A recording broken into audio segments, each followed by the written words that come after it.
Chers collègues, je vous invite à... Dear colleagues, please rise for a minute of silence or meditation.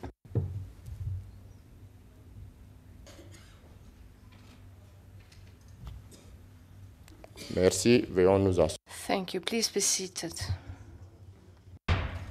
La séance est reprise. The meeting is called to order. Dear colleagues, as you've all been informed during the weekend, there are Africans that have lost their lives due to terrorist acts. More than 200 Africans from Somalia, more than 300 were injured, victim of a deadly attack in Mogadishu. And apart from this terrorist attack, one of our leaders also passed away, His Excellency Aberzaf, former President of the Republic of Madagascar. For all of these, I would like to ask you to once again rise and observe a minute of silence.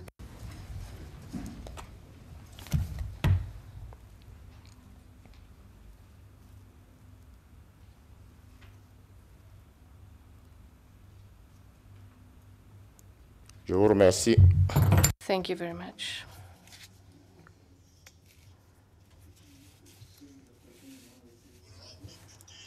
Honorable members, I would like to once again welcome you to this house, the Temple of Africa. And I would like to believe that you've enjoyed your weekend and that we are all healthy and to work this morning. I would like to recognize the interpreters, the media, who are supporting us in our work. And I would like to wish you very fruitful deliberations. This being said, I would like to give the floor to the clerk to read the first item on the agenda. Mr. Clerk, you have the floor. Thank you, Honorable President. The first item is administration of oath.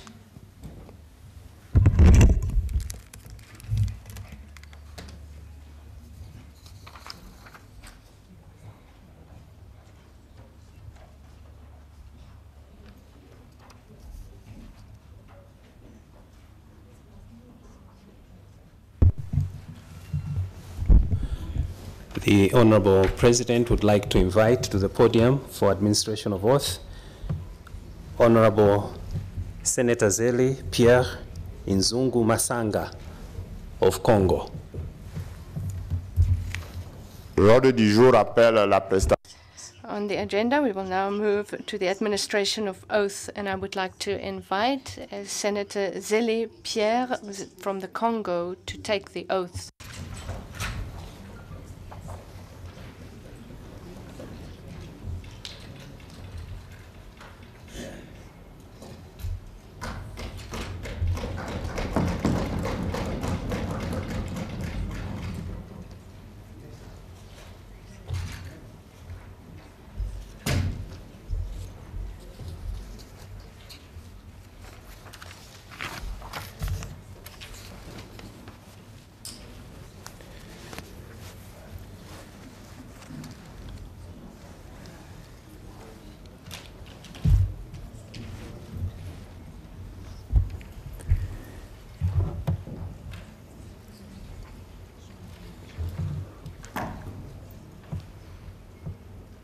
Moi,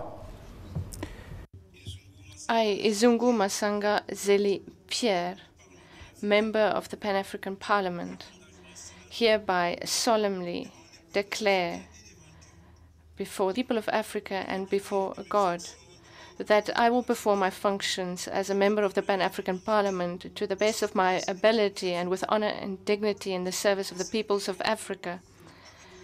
I will be faithful and bear true allegiance to the African Union and will preserve, protect, and defend the Constitutive Act of the African Union and the protocol to the treaty establishing the African Economic Community relating to the Pan-African Parliament as by law established.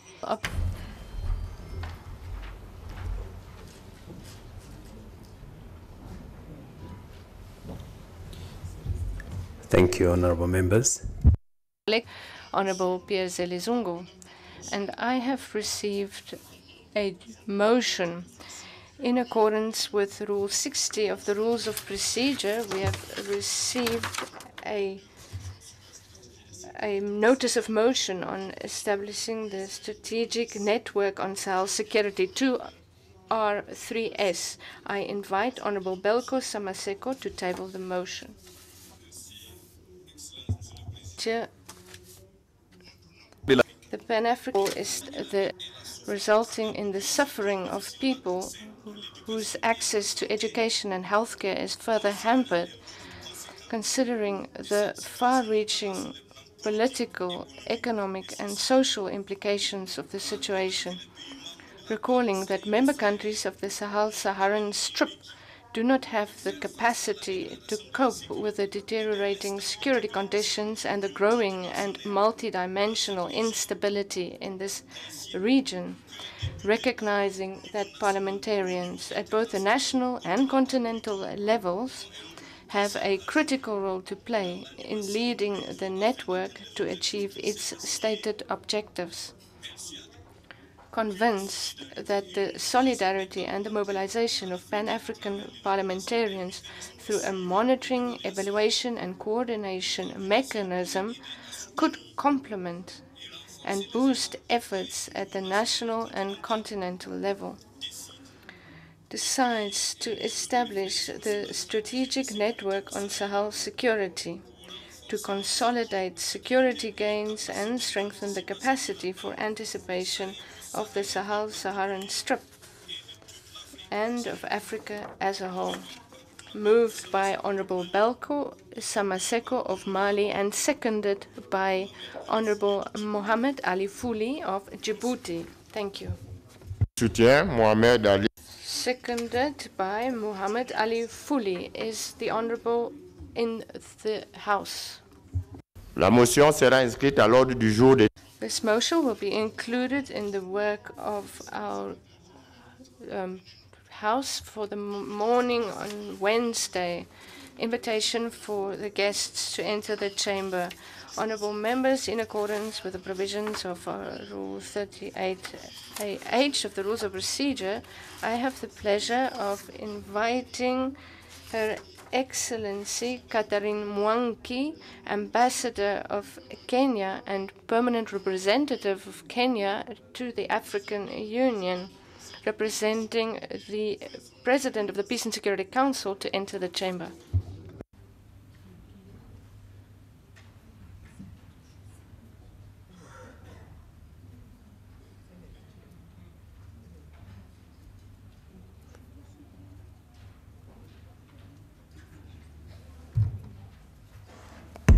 Madame, faites votre entrée dans la salle. You please enter the chamber.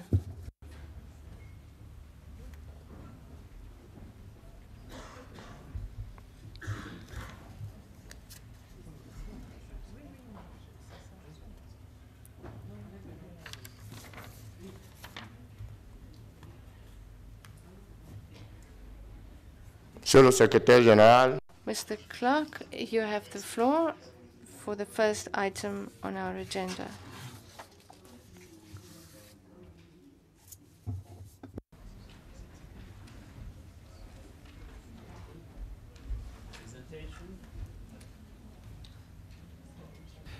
Presentation and debate.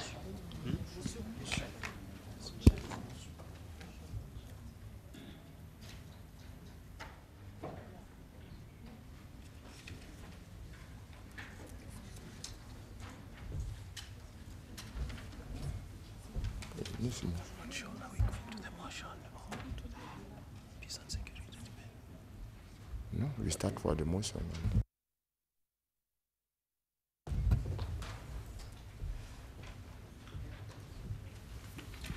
The next order of business is the presentation and debate on the draft motion calling for the lifting of the United States travel ban. America. I invite Honorable Traoré to present this motion. In accordance with Rule 66A of the Rules of Procedure, the debate on the motion cannot exceed 1 hour. Dear colleague, you have the floor. You can come to the front to present the motion.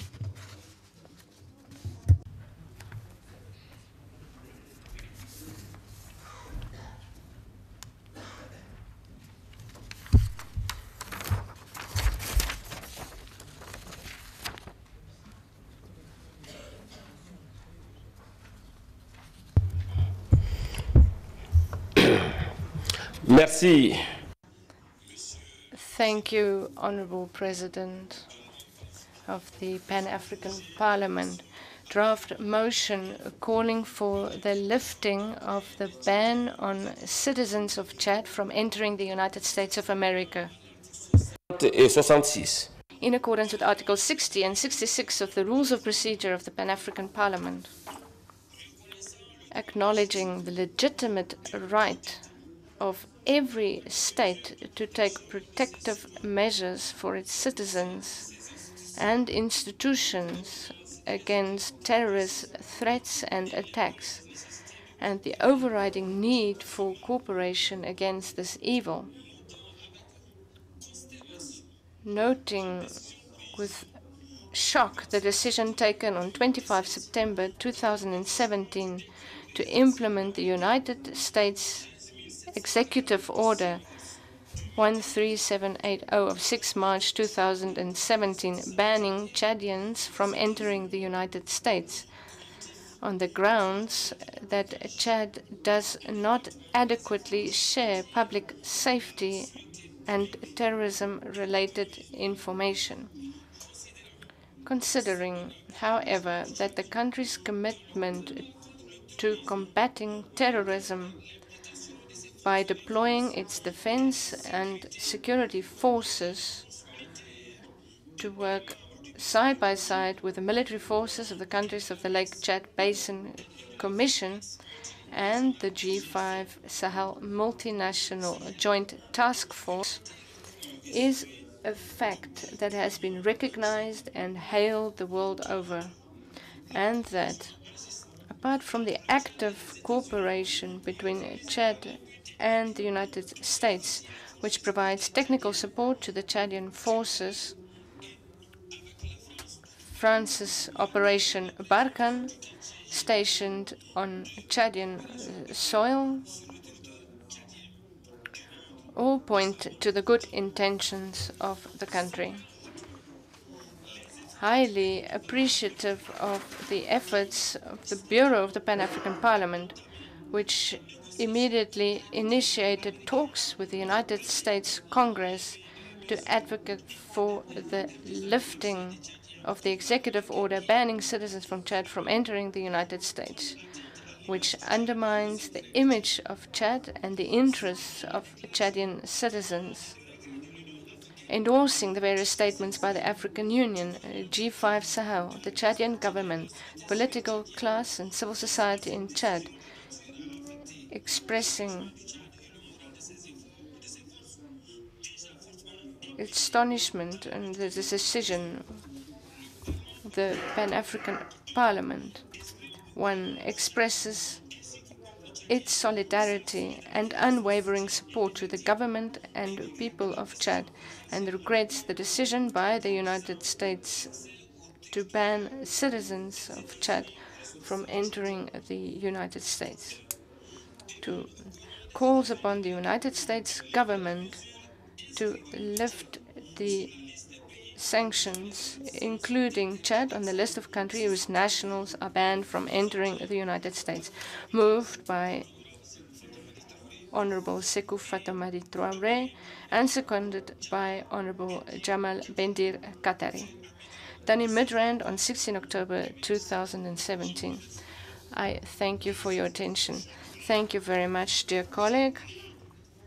Dear colleague, in accordance with the provisions of Rule 41A, according to which a member of parliament can indicate his or her intention to take the floor by lifting his or her hand or by standing. Are there any honorable members of parliament who want to intervene? take the floor on the motion. Please take note, Secretariat. Attendez, chers collègues, nous allons prendre la liste. Please wait, we will take down the list of speakers. We have Honorable Sidibé from Mali. At the center, we have 2 colleagues. Honorable Zalikatu from Guinea, Honorable Mohamed Untim from Mauritius, Honorable Nifa from Uganda, Honorable from Burundi. Can you please provide us with your name, Honorable from Burundi? Secretariat. Gérald Daniel Ndabirabe. Gérald Daniel Ngabirane. Et à ma gauche, on a... And on my left, we have Honorable Ahmad Taïd.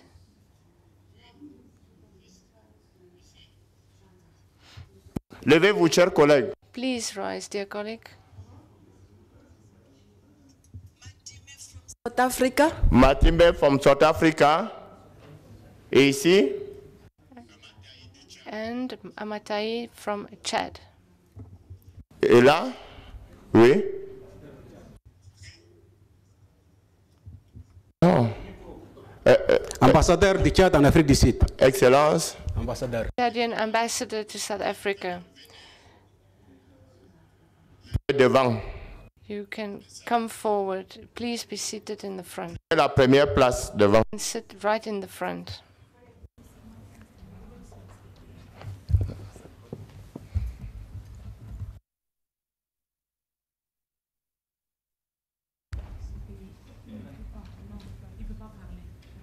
Oh.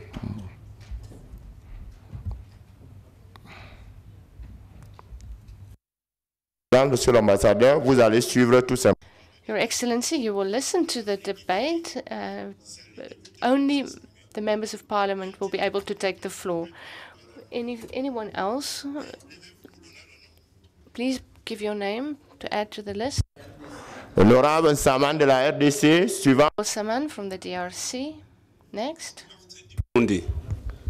Honorable Martin from Burundi. Secrétaire, vous avez tout pris? Venez m'aveiller. Secretariat, did you take the names down? Please bring me the list. Honorable Memedi Sidibé, vous avez. Honorable Memedi Sidibé, you have the floor. Thank you very much, Honorable President. On this decision by the United States, I am shocked and really flabbergasted by this decision taken by the President Donald Trump. When we say that Chad does not adequately share public security and terrorism-related information, what do you want Chad to share? Information that we do not have. Chad has been fighting against Boko Haram.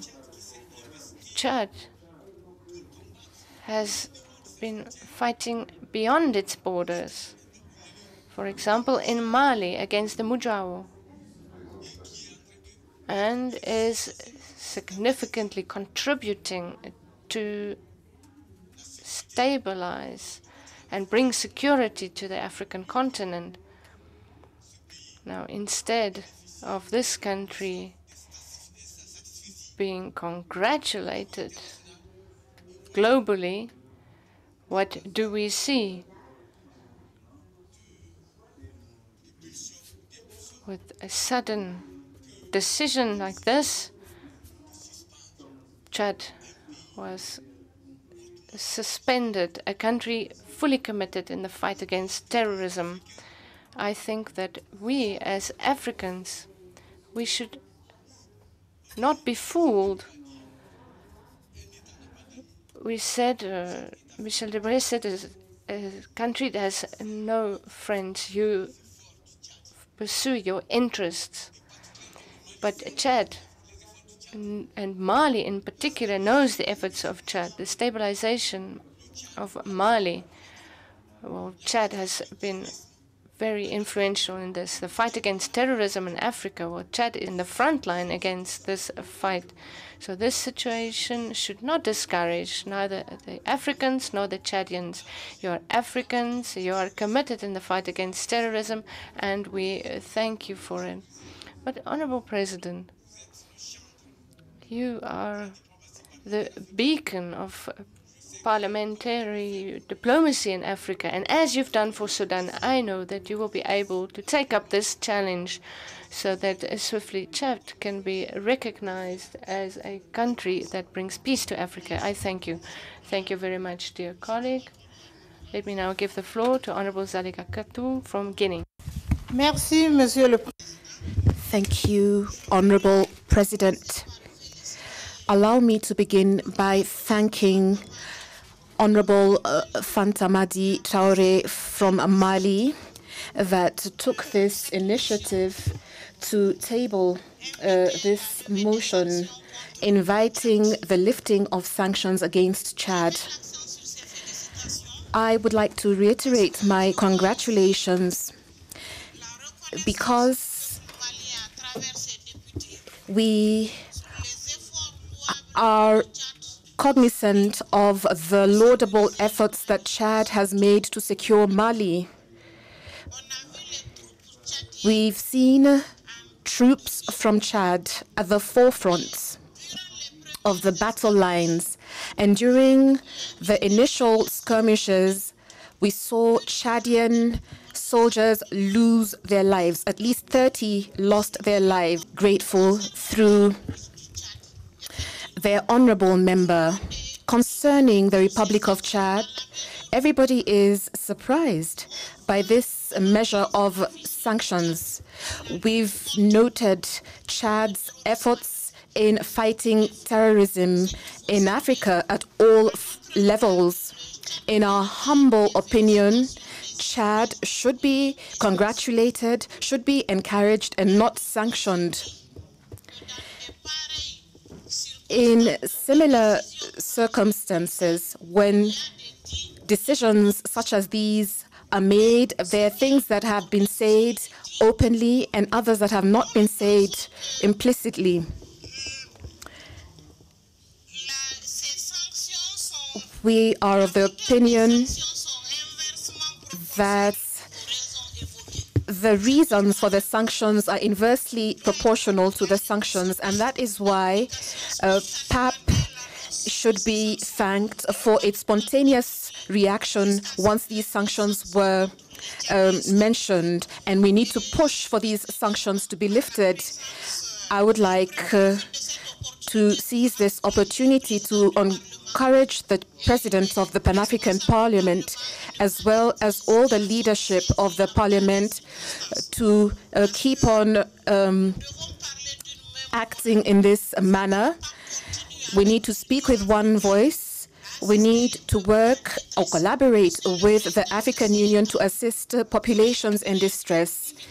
You will be able to gain a double dividend, Honorable President. Firstly, your level of responsibility will be enhanced, will be more visible. And secondly, we need to enhance the visibility of the Pan-African Parliament so that the African people realize that there is a platform that shares their concerns, expresses their concerns, and that PAP is fighting for their interests and its own. On this note, I would like to invite everyone to vote for this motion. Thank you. Thank you, honorable colleague. I would like to invite Honorable Mohamed Utem from Mauritius. This is another example of the Pan-African Parliament siding with their brothers in Chad, as we have done whenever we felt that there was an injustice against any African country. And this motion has to be supported wholeheartedly, because the reason for them doing so is apparently Chad was not sharing information about public safety and terrorism. But if that was the reason, then I'm sure that many, many more countries should have been banned from entering the United States. Because there's a lot of countries that have terrorism in their shores, but still are allowed to travel to the US. There's a lot of countries, through lack of resources, are not able to inquire, to investigate, and provide the information which the United States requires. But when the United States takes a travel ban, he's affecting not only the image of Chad, but also sanctioning its people, because families cannot travel to see relatives in the US. Traders cannot go to the US and do trade. So it's also like an economic sanction for the people of Chad, and because of the Trump administration. So, Mr. Chairman, Mr. President, while I support full-heartedly the motion of my brother Fantamadi Traoré of the Mali, I would also urge that going forward, whenever a country has to take a ban on an African country, they should do that under the aegis of the United Nations. At least then there would be transparency and there would be fairness. Thank you. Thank you very much, dear colleague. And now let me give the floor to Honorable Anifa from Uganda. Thank you so much, Mr. President. Mr. President, I want to join my colleagues to support the motion on the basis that the ban on Chad's travel to USA, one is that it is an impingement on Chad's people's full attainment of their human rights to free movement. Number two, it is very discriminative. It is inhumane. Honorable colleagues, one of PAP's mission is advancement and strengthening continental brotherhood and sisterhood, solidarity in creating a feeling of shared concern among the peoples of Africa. Hence the reason, one Africa, one voice. Mr. President, colleagues, the ban imposed on the peoples of Chad is a matter of concern to all of us in this PAP.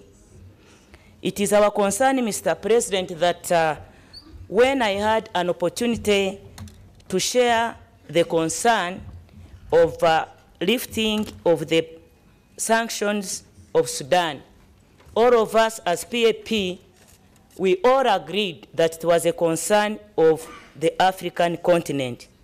And under this spirit, the ban on Chad is also our concern. And I took it upon myself that under the spirit of Africanism, every African continent that will face the same unjustifiable conditions, wherever it is, I personally will join that continent to ensure that it gets justice. The reason that I'm standing with the people of Chad, like any other country, that I will ensure I'll fight for their justice, I'll stand with them to ensure that as an African, as somebody from African continent, I call upon all of you that the way we came together and ensured that the sanctions on Sudan were lifted, let it be anywhere. We must come together and ensure that the ban on Chad is lifted. Whatever it means, we come together. I thank you, Mr. President. Thank you very much, dear colleague. Now let me give the floor. Honorable President of the Pan-African Parliament.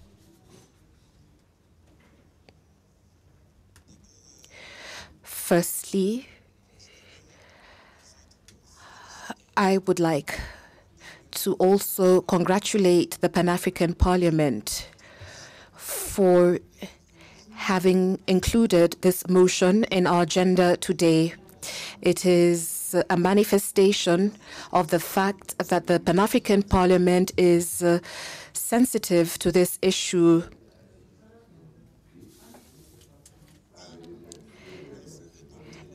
It is important that we adopt this motion. It is equally important that we acknowledge that once the motion is adopted, that is just one step.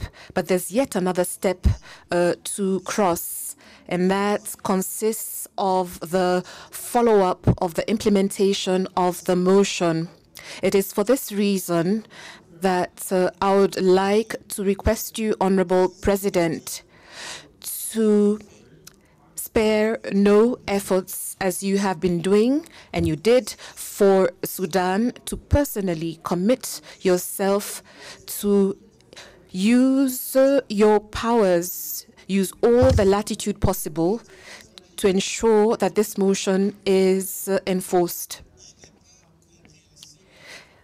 It is not comprehensible that a son or daughter of the African continent is condemned or wrongly perceived for having shown his or her commitment to combating terrorism and sister countries that are facing similar situations.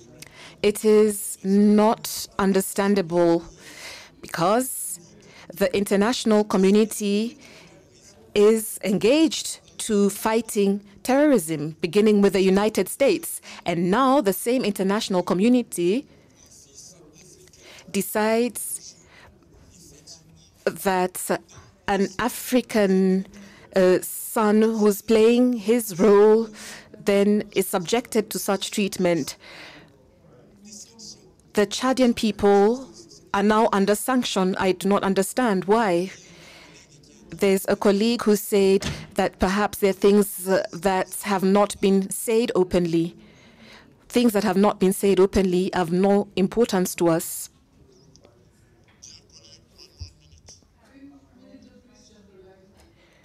Micro.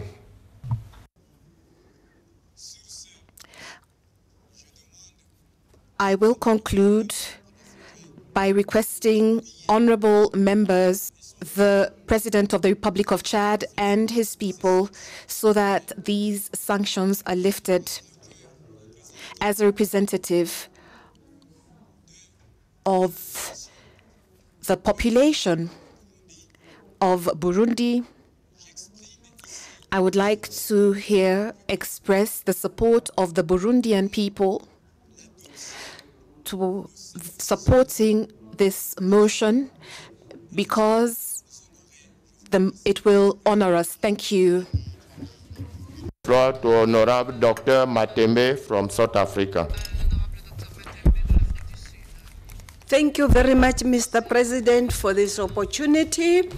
Mr. President, this motion must be supported with everything we are capable of as this Parliament. President, the U.S. must be disabused of its attitude to make themselves the self-appointed police of the world. Secondly, Mr. President, this ban is testing the resolve of Africa as a continent. It may be Chad today, Mr. President. Tomorrow, it may be some other country. President, the big brother attitude by the U.S. must be seen for what it is. Lastly, President, maybe the U.S. must be reminded that charity begins at home. How about us reminding them to focus on governing their country, because since their last election, they are yet to embark on governance. They are still in the election mode. President, the U.S. must learn to move in step with all progressive countries as far as environmental issues are concerned. We know that they've pulled out of the Paris Agreement. Secondly, President, they must also move in step with other countries as far as human rights culture is concerned. They preach democracy in their country, but they kill and maim people in other parts of the world. Lastly, President, democracy means government by of the people by the people. If the US claims to be the world leader, they must be seen to respect the input and the contribution by some other countries in the world order. President, let us support this motion with everything in ourselves. I thank you. Thank you very much. And now I want to give the floor to Honorable Ahmad Taïd from Chad. Merci, Monsieur le Président. Thank you, Honorable President. Firstly, allow me to express my gratitude to the authors of the notice of motion, Honorable Traoré of Mali and Honorable Jamal Khatari.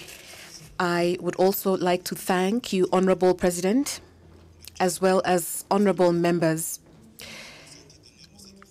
biased financially and in terms of material and human resources to fight against terrorism. I invite the honorable members of this parliament to support this motion. Thank you. I want to give the floor to Honorable Professor Saman Oscar from the DRC.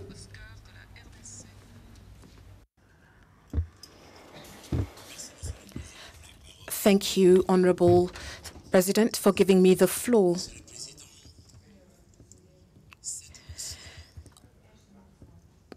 Mr. President, this motion must be supported. You have listened to various speakers from various colleagues from Africa regarding the motion. For once, the trend is one Africa, one voice. This means that the Democratic Republic of Congo and myself supports the efforts that the Pan-African Parliament is making to support African countries in distress. I cite the case of Sudan and today the case of Chad. I would also like to express protest regarding my country, the Democratic Republic of Congo, where we note that some U.S. congressmen have decided to give instructions to their government to get involved in the political affairs of an African country. They started with Sudan. They went to Chad. They're now interfering in the DRC. Tomorrow and after tomorrow, it'll be South Africa. It'll be other countries. So with one voice, Africans need to stand up and support this motion and say no to interference in our internal affairs. Thank you. Thank you very much. And now I want to give the floor to Honorable Martin from Burundi. Martin. Merci, Honorable. Thank you, Honorable President. It is with great surprise that the people of Africa learned of the decision made by the President of the U.S. prohibiting Chadian nationals from entering the United States. Honorable President, we note a paradox. Instead of supporting the efforts made by the President of Chad and his peace and security forces to combat terrorism in countries of the Lake Chad Basin and elsewhere in Africa, the U.S. President has unfairly imposed sanctions for inexplicable reasons against the Chadian people. This constitutes a violation of human rights and I would like to thank the author of the motion, and I believe that the entire continent must support this motion. I would like to request, Honorable President, that honorable members unanimously support the people of Chad as well as Chadian institutions that have been insulted, abused by the U.S. president. And lastly, honorable presidents of the African Union in general and those of member states of the African Union as well as African people, and specifically the Pan-African Parliament. I laud the Parliament for continuing to support African people that are being haunted by recolonization. Salek from Western Sahara. شكرا سيد الرئيس. أنا بدوري لن. Thank you, Chairperson. I do not have much to add after all that has been said by the honorable colleagues regarding this U.S. decision, this unfair decision that has no justification whatsoever. It is for this reason, as the Pan-African Parliament, as the African Union, and as individual member states need to fight against these sanctions. If not, all other African countries will face the same injustice. I will not add much, but simply say that I am for this motion, and I hope that a serious and thorough follow-up will be made with regard to this motion, and we request you, Honorable President, to think about other steps we could take, making an address to the U.S. Congress and other bodies that may assist to lifting this sanction, and so that this unfair ban is lifted. Thank you. Chief Chirombira from Zimbabwe. Chief, you have the floor. Thank you, Mr. President.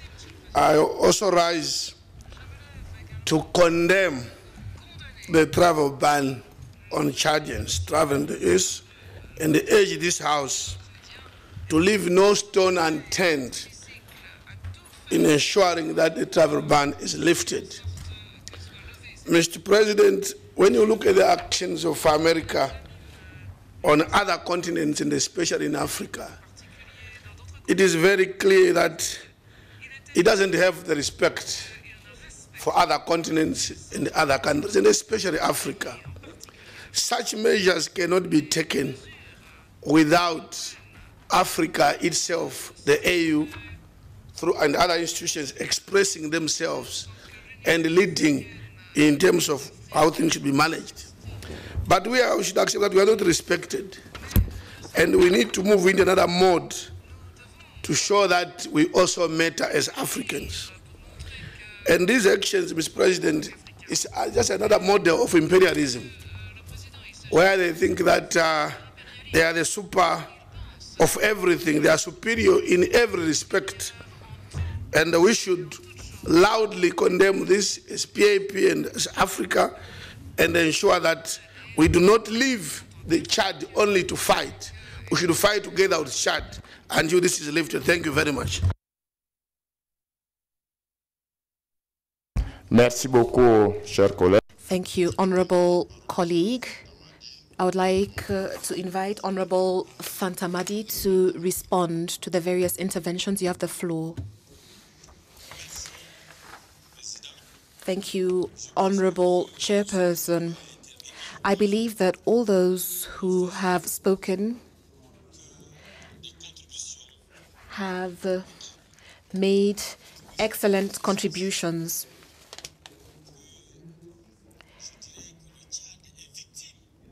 Chad is a victim of its strengths.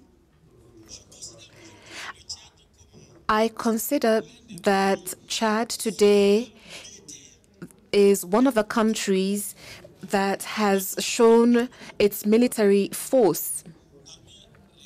I want to accept this fact. And allow me to add that he went to clean up the mess and to ensure that Mushao, Acme, and other areas were wiped off terrorism. So U.S. forces were not present during this operation. Today, we are accusing Chad, wrongly accusing Chad, because the United States of America, and you've said this yourself, President, has ill intentions and is giving the wrong information on the African continent. We are representing our people. Africa has done so much to accept some decisions, unilateral decisions from the United States of America. They're not the only power in this world. Chad, we love you and we will support you right to the end. Merci beaucoup, cher collègue. Thank you, honorable colleague. I believe that there is nothing more to add. As Honorable Fantamadi has said, it is Africans that are destroying Africans. We are destroying ourselves. I was with colleagues in the US, and when we had the think tank, we noted that it was Sudanese who said that human rights are not being respected. I believe that we need to be united and support all countries that are faced with sanctions. Why does the U.S. Congress want to impose sanctions on African countries? Why can't the Pan-African Parliament not impose sanctions on the U.S.? Why not? If today we have the power to create laws, we went to the Congress.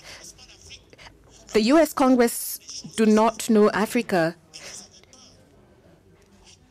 So this is why I feel that it is only legislative power and the recognition by our own countries, and I congratulate Sudan, which was the first that recognized after 20 years that recognized the Pan-African Parliament. And if countries want to work individually, it's not our fault. In the United States of America, the executive does not interfere in legislative matters, and therefore discussions will stop at a bilateral level and U.S. congressmen will continue supporting sanctions. But if every country will seize the Pan-African Parliament and will see the efforts being made by the Pan-African Parliament to resolve problems, then things will move. I would like, therefore, to move that we adopt this motion. No observations. Motion is so adopted. In accordance with Rule 38, I would like to recognize the presence of His Majesty Jean-Marie Mama, who's a senator from Cameroon and who has granted us the honor of his presence. Honorable Clerk, I'd like to invite you to kindly guide us on the order paper and tell us what item is next. The next item is presentation and debate on peace and security in Africa. Presentation and debate on peace and security in Africa. I invite His Excellency Ambassador Catherine Mange from Kenya, representative of the Peace and Security Council of the African Union. Ambassador, you have the floor.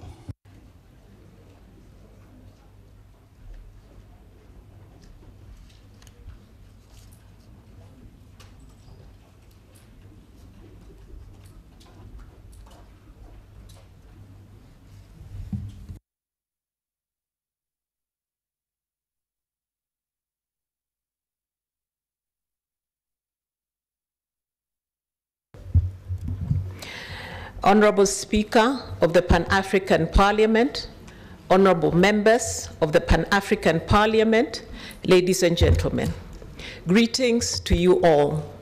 On behalf of the Peace and Security Council of the African Union, I would like to first of all express sincere gratitude to the Pan-African Parliament for inviting the chairperson of the Peace and Security Council to participate in this 5th ordinary session of the 4th Pan-African Parliament. Unfortunately, the current chairperson of the PSC could not make it due to other pressing commitments. He therefore requested me to represent him and to ask that you please kindly accept his sincere apologies.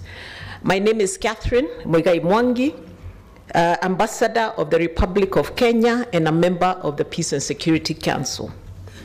I also wish to stress right from the beginning that the PSC attaches great importance to the regular interactions with the Parliament, as it is consistent with the provisions of Article 18 of the Peace and Security Protocol, which requires our two organs to maintain close working relations in the promotion of peace, security, and stability in Africa.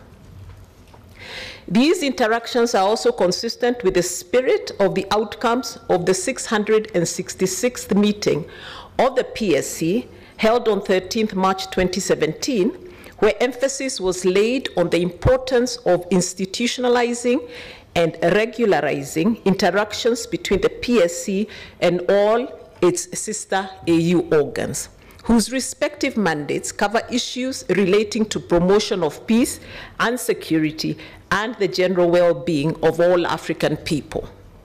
Honorable Speaker and members of this Parliament, since the last briefing by the then chairperson of the PSC in May 2017 on the state of peace and security in Africa, the PSC has continued to deploy sustained efforts to consolidate the progress made in promoting lasting peace, security, and stability on the continent. While some progress has been made in resolving some of the conflicts and crisis situations in the continent with the support of the Commission, the regional economic communities, and regional mechanisms for conflict prevention, management, and resolution, and partners, in other situations, there are still challenges that remain to be addressed. I wish to begin with terrorism, violent extremism, and radicalization, which continues to grow in certain parts of our continent. Attacks continue to take place in countries of the Lake Chad Basin region, such as Chad, Cameroon, Niger, and Nigeria. Kenya, Mali, and Somalia, which unfortunately has just suffered a devastation of the blast that we have just recently witnessed. These continue to be targeted by terrorist groups. Groups such as Al-Qaeda, the Islamic State, and Boko Haram continue to expand their heinous activities in our continent, where they are capitalizing on the existence of ungoverned spaces in some member states. Libya is a classic example of such a country with huge ungoverned spaces where terrorist groups find safe havens. We therefore need to redouble our efforts and persevere in our fight against terrorism. The Peace and Security Council underscores the importance of a comprehensive approach in the fight against terrorism, violent extremism, and radicalization. It stresses the importance of addressing the root causes that give rise to the emergence of certain terrorist groups operating in the continent. Equally, the PSC stresses the importance of, in the longer term, supplementing military action with socio-economic development projects in communities liberated from terrorist groups. The general expectation is that in doing so, the terrorist groups would be deprived of support and recruitment grounds. In the same context, the PSC always underlines the need for adequate resources to facilitate the socio-economic recovery efforts in communities ravaged by activities of terrorist groups and rehabilitation of former terrorists who would have defected. Let me also hasten to inform the Parliament that as part of discharging its mandate, in July of 2017, the Peace and Security Council undertook a field mission to the countries of the Lake Chad Basin, where we obtained first-hand information on the impact of the heinous activities of the Boko Haram terrorist group, the activities of the multinational joint task force, and challenges being faced. In short, the current PSC counterterrorism efforts are essentially aimed at ensuring full implementation of the decisions contained in the communique of the 455th Peace and Security meeting at summit level that was held on the 2nd of September 2014 in Nairobi, Kenya. Honorable Speaker and members of the Parliament, besides terrorism, the PSC has also been grappling with efforts aimed at addressing various conflicts and crises and post-conflict situations, as well as some key thematic issues which undoubtedly demand our coordinated and complementary efforts. I will provide a brief overview of these situations one by one. First, South Sudan, where the overall political, security, and humanitarian situations remain extremely volatile. The implementation of the peace agreement that was signed in August 2015 is moving at a painstakingly slow pace as it continues to face a number of challenges, which are compounded by renewed fighting in various parts of that country. The PSC stresses the need to ensure an urgent and effective cessation of all hostilities, which will create the necessary conducive conditions for the implementation of the outstanding and pending aspects of the peace agreement. There is no indications that the fighting will end anytime soon. The hybrid court is yet to be established. Meanwhile, the process of deployment of the Regional Protection Force is underway. At its ministerial level meeting, held on the margins of the just concluded United Nations General Assembly on 20th September 2017, the Peace and Security Council reiterated its conviction that there can be no military solution to the current crisis, and that the August 2015 agreement remains the only viable option towards addressing the current political, socio-economic, and security challenges facing South Sudan, and thereby achieving sustainable peace. Furthermore, the PSC underscored the imperative of coordination and complementarity of efforts of all actors supporting South Sudan, as well as the importance for them to speak with one voice. Last but not least, the countries of the region, as well as influential partners, need to continue to intensify their engagement with the parties to the current conflict in order to secure a return to sustainable peace in South Sudan. On its part, the AU, through the former President Alpha Omar Konare, continues to play a significant role in ensuring the implementation of the peace agreement in South Sudan. The Peace and Security Council also continues to be seized of the situation in Somalia. As you are all aware, in that country, the political situation is mainly marked by continued efforts aimed at consolidating the federal government and effectively extending the control of the federal state in all areas liberated from Al-Shabaab terrorist group. On the security front, efforts of AMISOM alongside the Somali National Army, not only to consolidate peace and security in liberated zones, but also to continue to effectively liberate as many areas from the terrorist group as possible, are underway.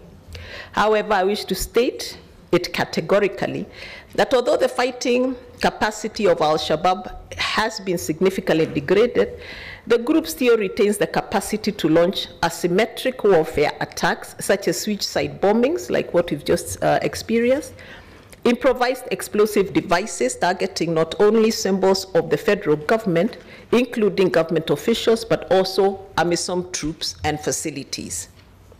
However, The Parliament should note that AMISOM troops continue to operate under extremely challenging conditions, which have a very devastating effect on the morale of the troops. AMISOM troops' allowances are far below acceptable levels. Food rations are also a serious challenge. Added to all this is the lack of force enablers and multipliers. Furthermore, the current mandate of AMISOM will come to an end on 31st May 2018, at which point the mission is expected to national defense and security forces. While we remain optimistic, there's every reason to be pessimistic that come to 31st May 2018, the Somalis would not have acquired the necessary capacity to take over from AMISOM within the framework of their national security architecture. This means that all the gains and momentum achieved to date may be reversed as a result of the security vacuum that can be potentially created as a result of a premature withdrawal of AMISOM. Meanwhile, the UN has been persistently reluctant to transform AMISOM into a UN peacekeeping operation. In light of all these challenges, the PSC has continued to call on the UN Security Council to enhance its financial support to AMISOM through the utilization of UN-assessed contributions, bearing in mind that deploying a mission in Somalia, the AU is acting on behalf of the UN Security Council, which has the primary responsibility for the maintenance of international peace and security, and aims at creating conditions conducive for the long-term stabilization and reconstruction of Somalia. Somalia also continues to grapple with a dire humanitarian situation, which was worsened by the drought spell which ravaged the Horn of Africa region. Many Somalis have lost their livelihoods. As such, the PSC has continued to call for enhanced humanitarian support to be extended to the federal government of Somalia for purposes of drought mitigation to the affected populations. The PSC also remains seized on the situation in the Democratic Republic of Congo. The current political situation remains tense due to differences among the political stakeholders within the context of challenges in the implementation of the 31st December 2016 agreement. The security situation is also very volatile, particularly in the Kasai region. This is further compounded by increasing reports about the return of the M23 elements in the eastern parts of the country rest urgently. However, the countries of the region continue to deploy relentless efforts to avert a serious crisis in what is already a delicately volatile political affairs. Visited the country. Next week, the PSC will also be undertaking a field mission to that country with a view to gathering first-hand information regarding the evolution of the overall situation, including the status of preparation for elections consistent with the 31st December of concrete measures to prevent the escalation of the situation in the DRC. In Mali, state authorities in the 5 regions in northern Mali and the convening of the Conference of National Accord. However, the PSC is concerned about the slow pace of implementing of the agreement and the escalation of terrorist attacks, particularly in the northern and central parts of the country, against Malian armed troops, the international forces, MINUSMA, and forces serving under Operation Bahane. I wish to remind the Honorable Speaker and members that at its 679th meeting held on 13th April 2017, the Peace and Security Council endorsed the G5 Sahel Strategic Concept of Operations, CONOPS, for the speedy deployment of a regional intervention force in northern Mali to combat terrorists. The PSC, we welcome the efforts by the countries of the region within the framework of the Nouakchott process and the G5 Sahel in the fight against terrorism and transitional organized crimes. The G5 Sahel joint force is fighting terrorism, drug and human trafficking, It is also involved in contributing as necessary to the restoration of state authority and return of IDPs, as well as in facilitating delivery of humanitarian assistance. Looking ahead, the PSC reiterates the importance of establishing a strong and credible Malian National Defense and Security Force and of implementing the agreement in its letter and spirit. Recently, the PSC received a briefing by the International Committee of the Red Cross on the dire humanitarian situation not only in Mali but also in Niger. The PSC stressed the importance of a holistic approach in addressing the situation on the ground, which addresses also the root causes of the current situation and seeks to rejuvenate the livelihoods of the affected populations. As with other country situations, the PSC is following closely the evolution of the situation on the ground. The situation in Libya also remains of great concern to the Peace and Security Council. Currently, there is a persistent attention. At its 719th meeting, held on 14 September 2017, the PSC received a briefing on the situation in Libya and the outcomes of the fourth meeting of the AU High-Level Committee on Libya, held on 9 September 2017 in Brazzaville, Congo. The PSC is convinced that there can be no military solution to the current crisis. The AU continues to closely follow the situation to make sure that the Libyan political agreement is fully implemented, security, but bearing in mind that Libya, because such interventions will undermine AU efforts and the overall search for lasting solution to the crisis obtaining in that sisterly country.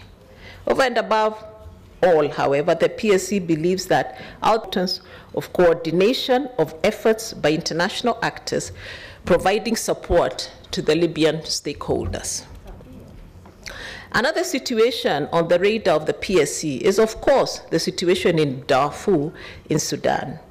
I wish to inform the Parliament that from 15th to 18th May 2017, the Peace and Security Council undertook a field mission to Darfur, where it took stock of progress being achieved on the ground, the current political security and humanitarian situation in that region, and the country as a whole, including in the restive Jebel Mara area of central Darfur. However, the PSC also This was also compounded by the existence of armed militia groups. The PSC also learned that efforts were underway with regard to the preparations for the exit of UNAMID. The PSC was informed that the tripartite working group had already concluded its work and submitted its report to the relevant authorities, and that what remained is full implementation of all the in Darfur and the activities and exit of UNAMID. I would also like Honorable Speaker and members to inform that the situation relating to the two areas of Blue Nile and Southern Kordofan remain unresolved to date.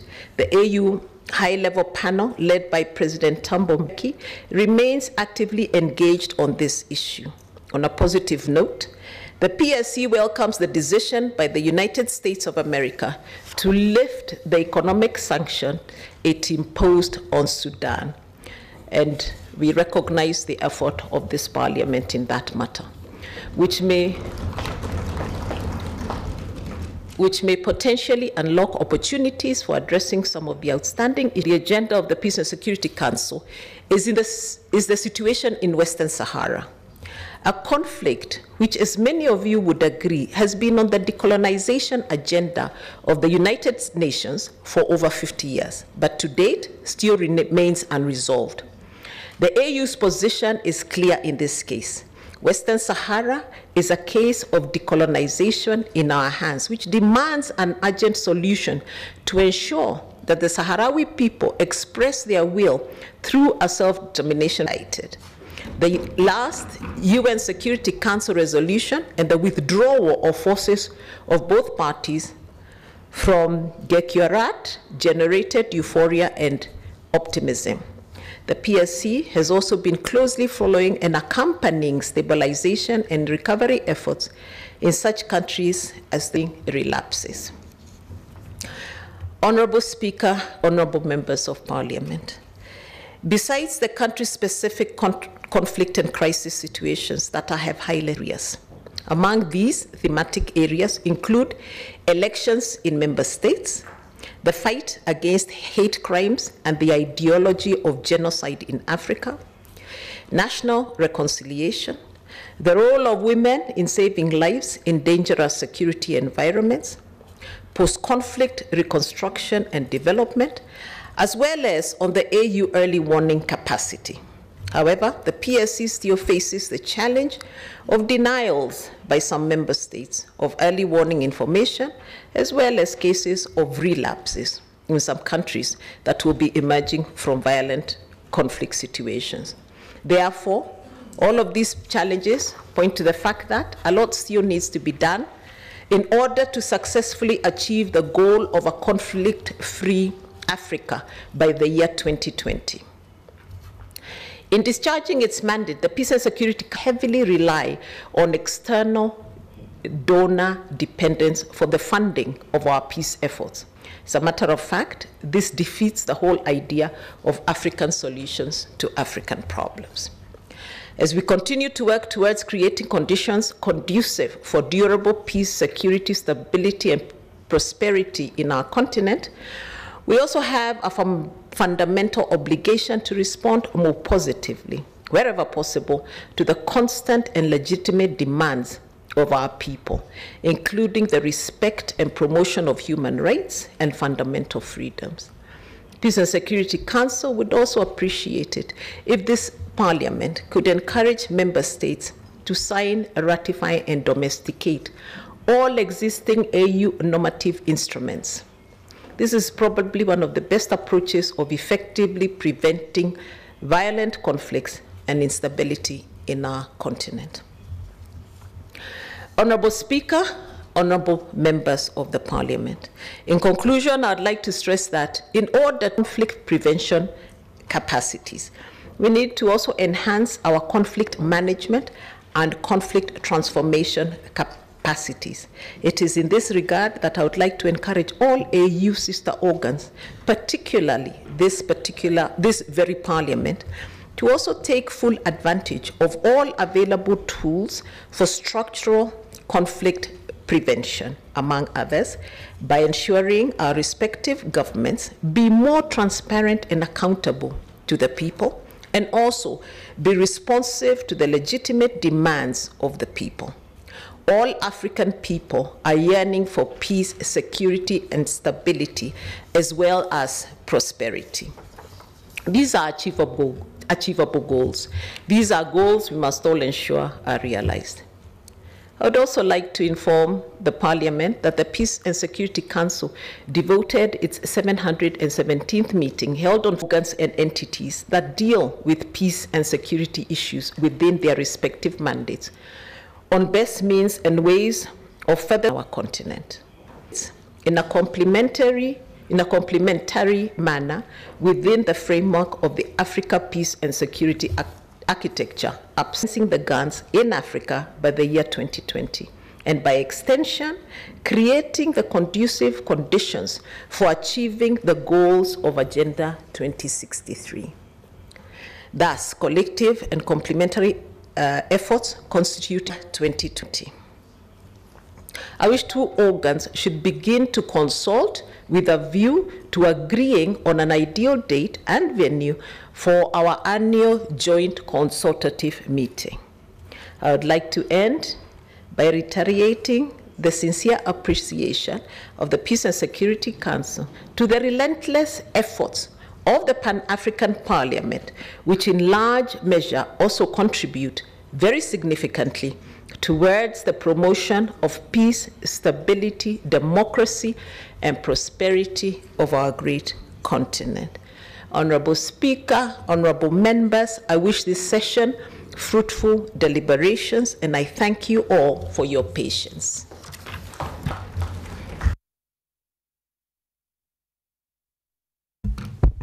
Thank you very much, Madam Ambassador. And now I give the floor to the clerk for the next item. Clerk, you have the floor.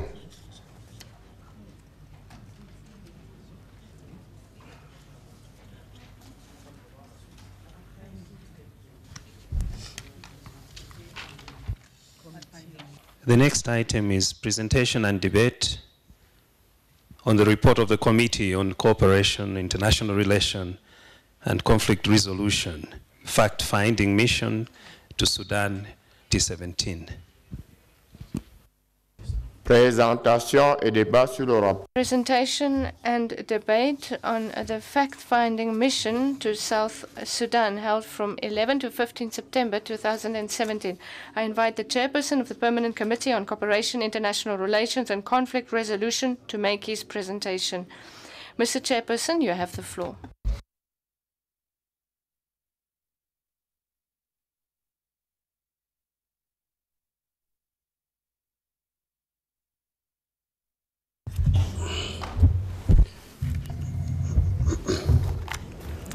Thank you so much, Mr. President. May I kindly take this opportunity to thank you, the members of the Bureau, honorable members, invited guests, ladies and gentlemen. To thank you, Mr. President, under your leadership and the honorable members at large for the support that you have accorded to the Committee on Cooperation over the past few years. In particular on missions, on fact-finding sessions where we have a number of conflicting countries. Mr. President, pursuant to the provision of Article 26(4) of the Rules of Procedure of the Pan-African Parliament, the Permanent Committee on Cooperation, International Relations and Conflict Resolution is seized with the responsibility of assisting the Parliament in its conflict prevention effort. Parliament resolved to send a fact-finding mission to the Republic of South Sudan to understand the political, peace, security, and humanitarian in South, as well as express the will of the people of South. Speaking here, Africa's 54th independent country, her neighbors in the Mr. President,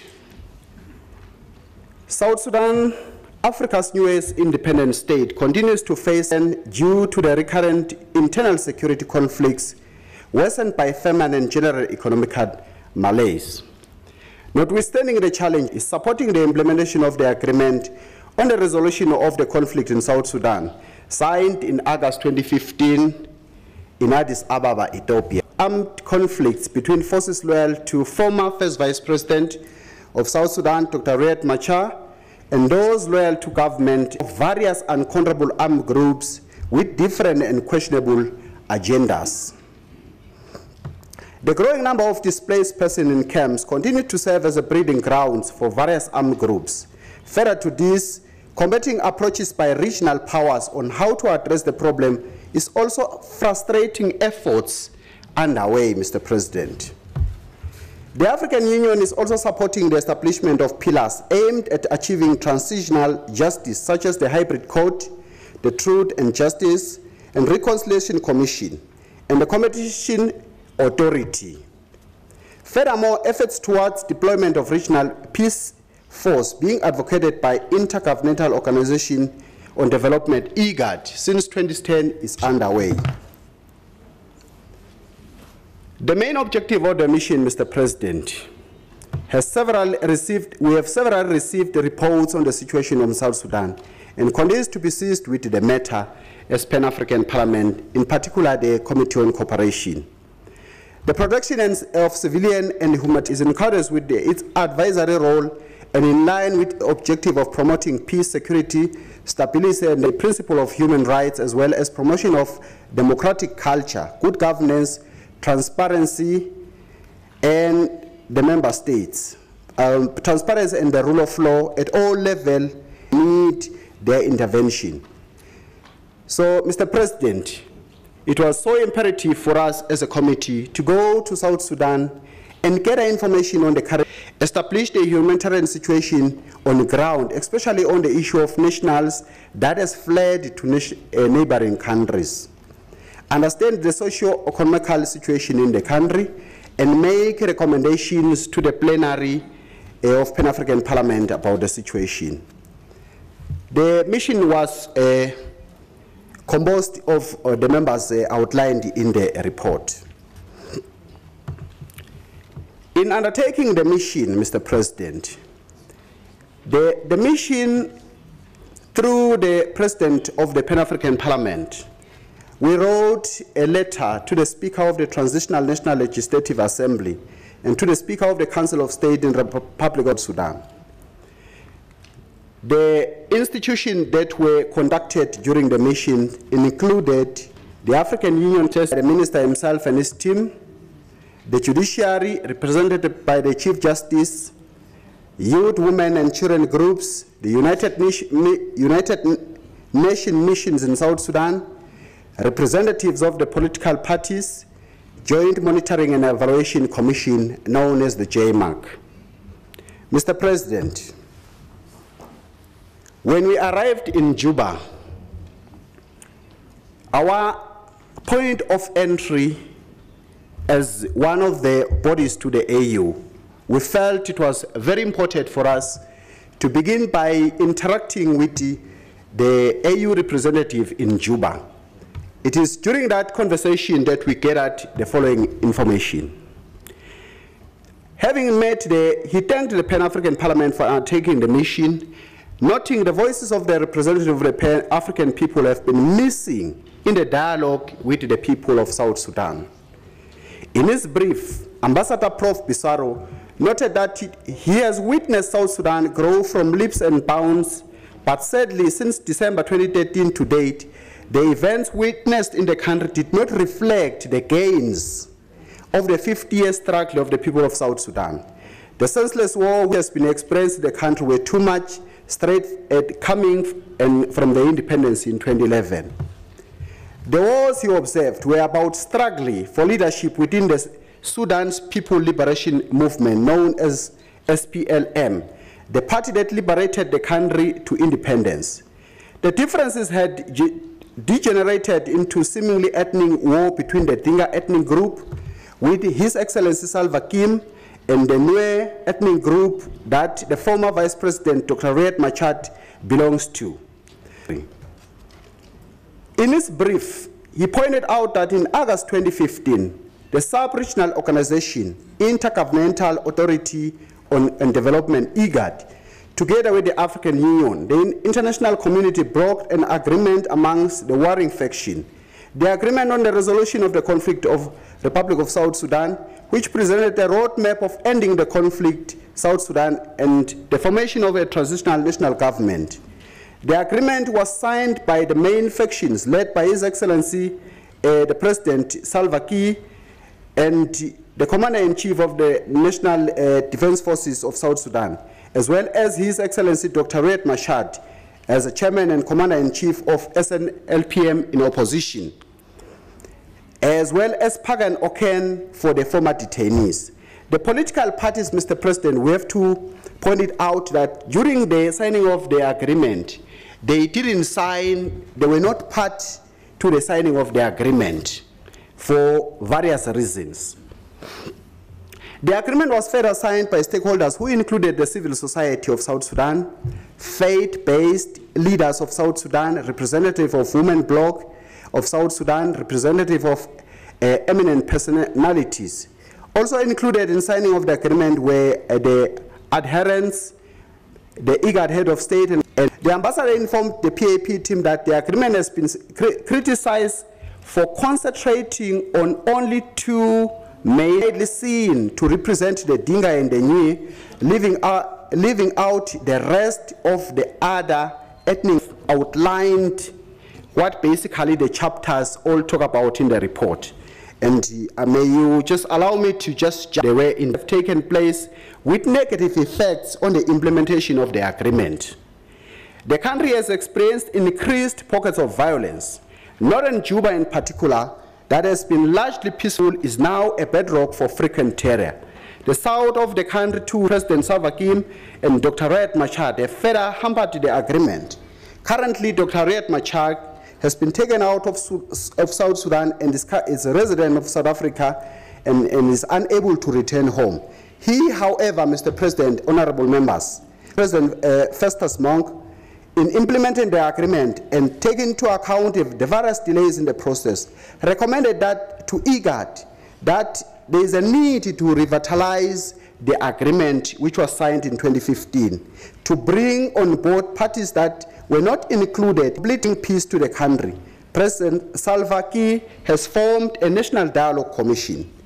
Although its modalities of operation are still being formulated, it has been well received by most citizens of the country. It is independent of government and the members are drawn from various sectors of the country, which could be attributed to various factors.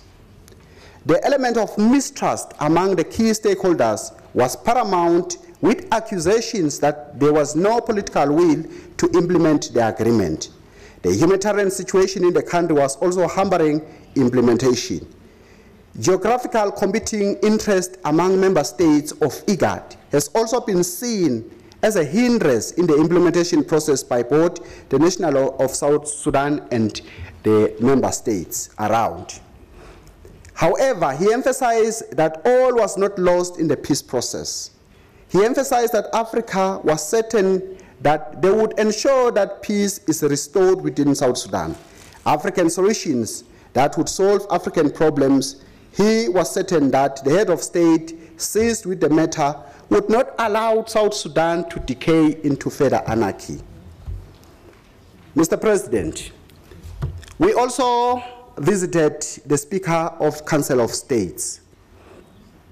During our conversation with him, the Speaker of Council lauded Pan-African Parliament for taking a bold step to visit South Sudan to establish firsthand what was happening in the country. He noted it was important for Africans to take key interest in their own problems, with the view of providing solutions that could only relate to African solutions. Information that was reported by the Western media, who did not quite understand the local dynamics, and hence tended to report things from a skewed perspective, in agreement within the country. With the implementation of the agreement, he informed the PAP members that the sharing of power and position, National Legislative Assembly and the Council of State, as well as the leadership, may be a major contributor to the tension in the country.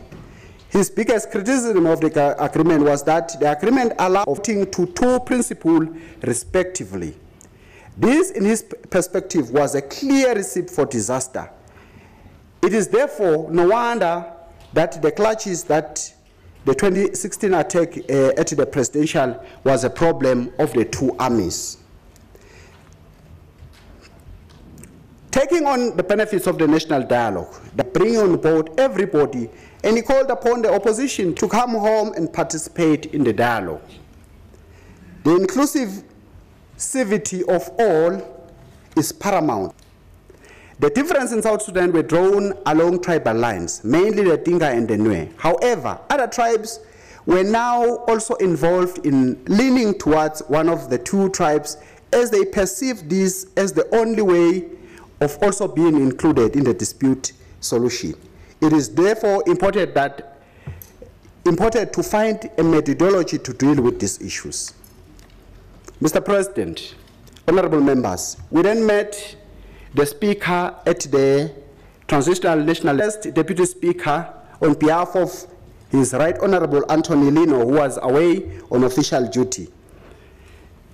He pointed out that in the agreement, the Transitional National Legislative Assembly put in place within the inclusiveness of political parties. From the 23 political parties in the country, only 4 are not represented in the parliament. The SSM is economical development, hence the desire to correct and solve the problem of South Sudan. The Speaker noted that the problem of South Sudan was mainly to do with the struggle for power, split of the party into two, with President Salva, who is the Dinka, retaining the SPLM faction in government, and Dr. Machar having two armies in the country, did not argue well for the country, as outlined in the agreement. He intimated that Dr. Machar was not content with being the vice president, and wanted more. Hence, he was running a parallel power pool within the country that culminated. Is currently hosting Dr. Radcha to allow for calm in the country. In his absence, and in line with the SPLM opposition manifesto, in his absence, and in line with the SPLM manifesto, his absence has created a vacuum in the leadership. As a result, His Excellency Taban Deng was elected by Dr. Riek Machar's party to replace him as a vice president in the country and is in office as I speak.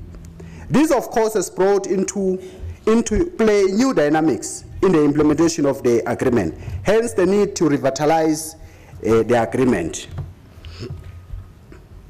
Alongside committed, he noted that the Parliament was awaiting a draft on the bill on the establishment of the court. President, we also met the Minister of Foreign Affairs. Informed the members that Sudan is a young country that has only just recently celebrated its independence from Sudan, and he has received tremendous, and this naturally resulted in the conflict within the country. With the above dynamics and the need to seek a lasting solution, the JMEC, he further noted that institutions like World Bank and the IMF should come to the aid of the country and not shun them during this period. It is important they remain a part of the solution and not create further problems for the country. Mr. President, the Minister of Federal Environment is accorded to them so that they may come back home. The Minister advised the PAP delegation that representative of the people, they needed to be seized with the situation of South Sudan as they are best placed to articulate the citizens' needs. Amongst other people we met, Mr. President, was the judiciary, as outlined, headed by the Chief Justice. The Chief Justice, who explained to them the role of the judiciary in peace-building process, was, in as far as possible, to build unity amongst the warring factions. In doing so, the judiciary is a neutral party in the agreement, as they represent the sovereign state of the agreement and implemented within the stated timelines. A delayed implementation was causing fatigue to the South Sudan and a contributing factor to the people deciding to act how they best deem fit for their own across the country. Mobile courts were being hampered as they were unable to deal with cases, thereby creating a backlog. Further to this, the Chief Justice Chen also noted that the financial strain being witnessed in the country had a negative bearing on the judiciary, as they were that the judiciary, that as a judiciary, a lot of civil education will need to be conducted to enable citizens understand the role of the judiciary, especially in application of the law. Being a young nation, there was still a lot of interference within the judiciary. He noted that coming from a background of war, a center of power as known to the people was with the commanding generals who were at the forefront of the war. He, however, affirmed that there was support. Whilst the High Court does not fully investigate, they all expressed their desire for a peaceful South. Then women and children being displaced from their homes, and most of them, they are living in the IT camps within the country. They further informed the team that due to the ongoing crisis, a lot of university students were unable to finish their studies timeously due to there was a high rate of teenage pregnancy, which was attributed mainly on rape, early marriages, and lack of sex education. The groups advocated for the national dialogue to enable them to talk and share their frustration while looking for a long-lasting solution. We also met Mr. Dubis from the UNIMIS, Mr. President. Mr. President, we also met the representative of the political parties in the political process. Mr. President, all these political parties, they pointed out that the problem that we are facing in South Sudan was a result agreement which was blocked by IGAD, and its delayed implementation further led to the SPLM in government and that in opposition engaging in further mistrust palace. The political parties noted that there was a need for political settlement and advocated for the national dialogue at 3 levels. that is the grassroots level, regional conference, to address the root causes of the conflict and resolve the time frame for holding general election. On the issue of election, some parties felt that priority. They noted that currently South Sudan is very to solve the problem. Especially if they did not toe the line. They judicial killings, but nobody speaks about them. Plain to add that the plight of the displaced person in South Sudan. We also outlined in the report the socio-economic consequences of the conflict in South Sudan. Amongst other things which we outlined in the report at 6.21 is the educational sector. The education at 7%. The education sector in South Sudan faces severe challenges, which include high number of out-of-school children, low primary completion rate, which is a large number of open, suffering much prejudice given the situation in South Sudan. Mr. President, can be a contributing factor to the shortcomings of the report.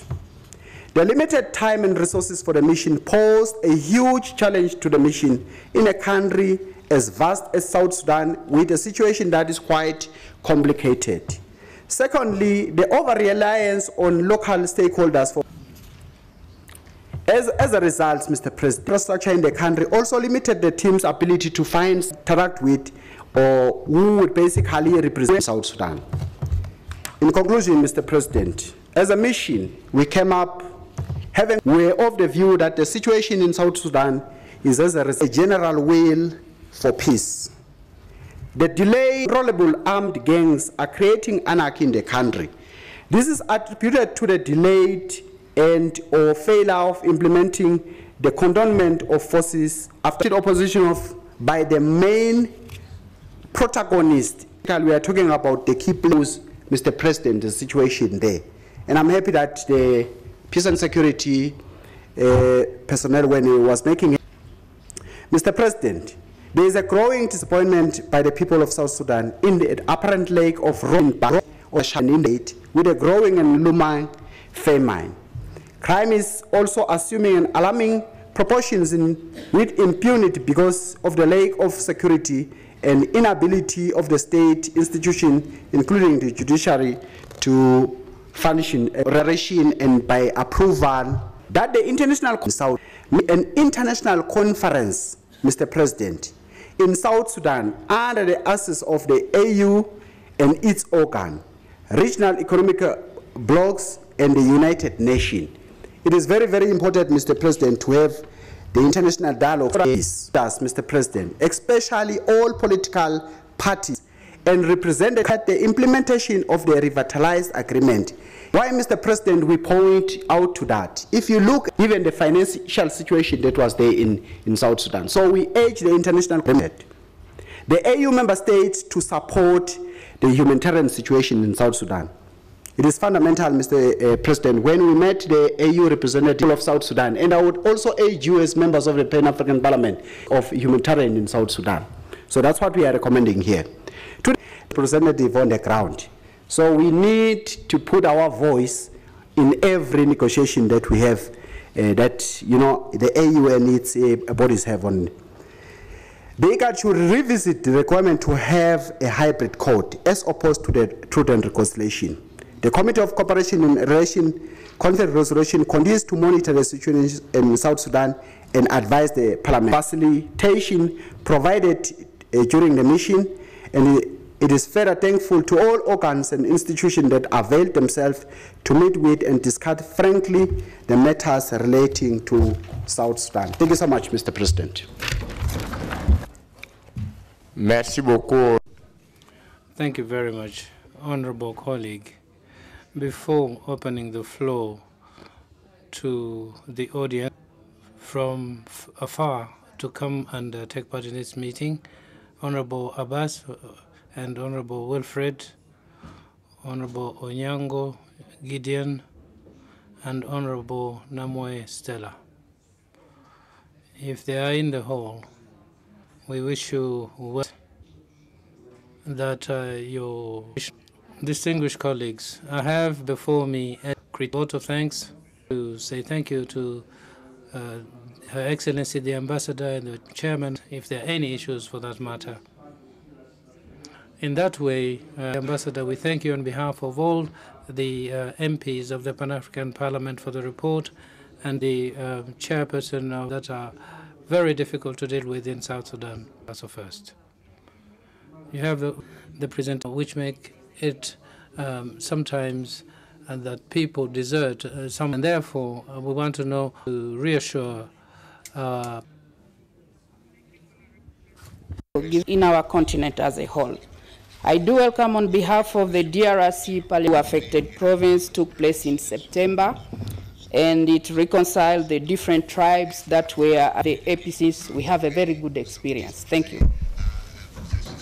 What you want to do is to have people, to let fact-finding missions visit them, listen to the people who are on the ground, and see whether we can terrorism out of people who take the gun to overthrow a legitimate government. We should not be part of that.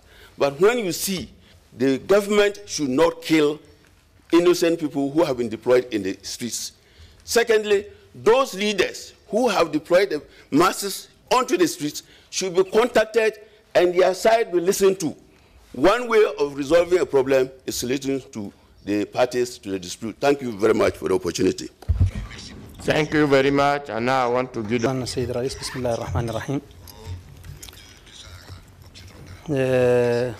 Thank you, Honorable President, and allow me to congratulate Brazil be under the yoke of another country.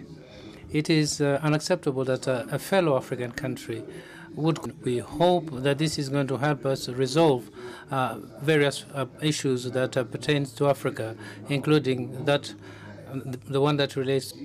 Since Morocco has joined, the meeting did not succeed because of the position of the Moroccan delegation and the attempt by the kingdom to prevent the Sahrawi delegation to participate in the SAID meeting, and also the behavior the Sahrawi delegation to enter the conference hall. And we were happy to see that the police force, though, authorized our delegation to enter the hall. Mr. President, sir, let me, the just a tum-tum beaters group, and thought that the African Union and Africa could not go back and say that there has been no progress, because there has been a lot of progress, because what happened in Maputo is to try and find out if whether Morocco has now agreed to the return of the African component in El Ayun.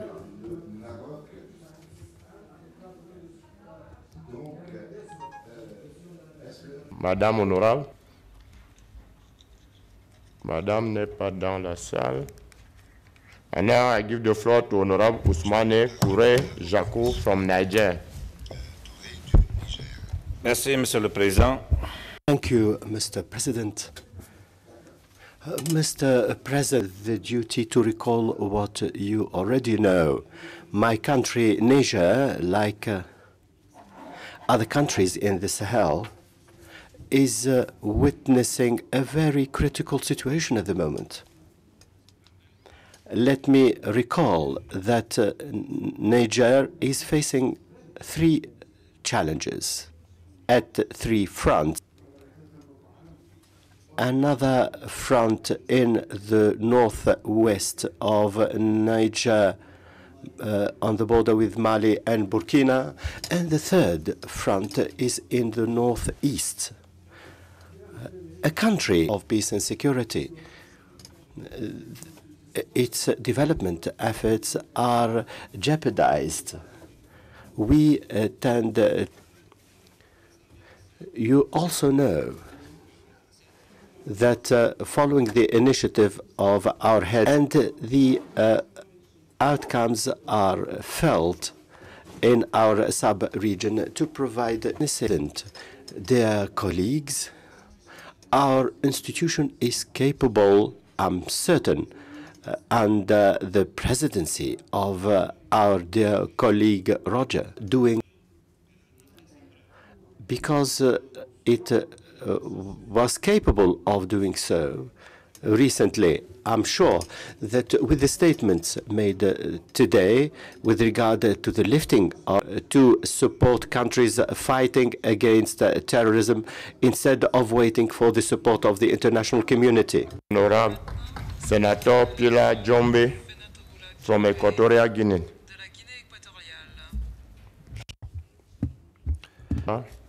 And now let me give the floor to Honorable Chief Fortune Charombira from Zimbabwe. Thanking the the chair of the Committee on Cooperation.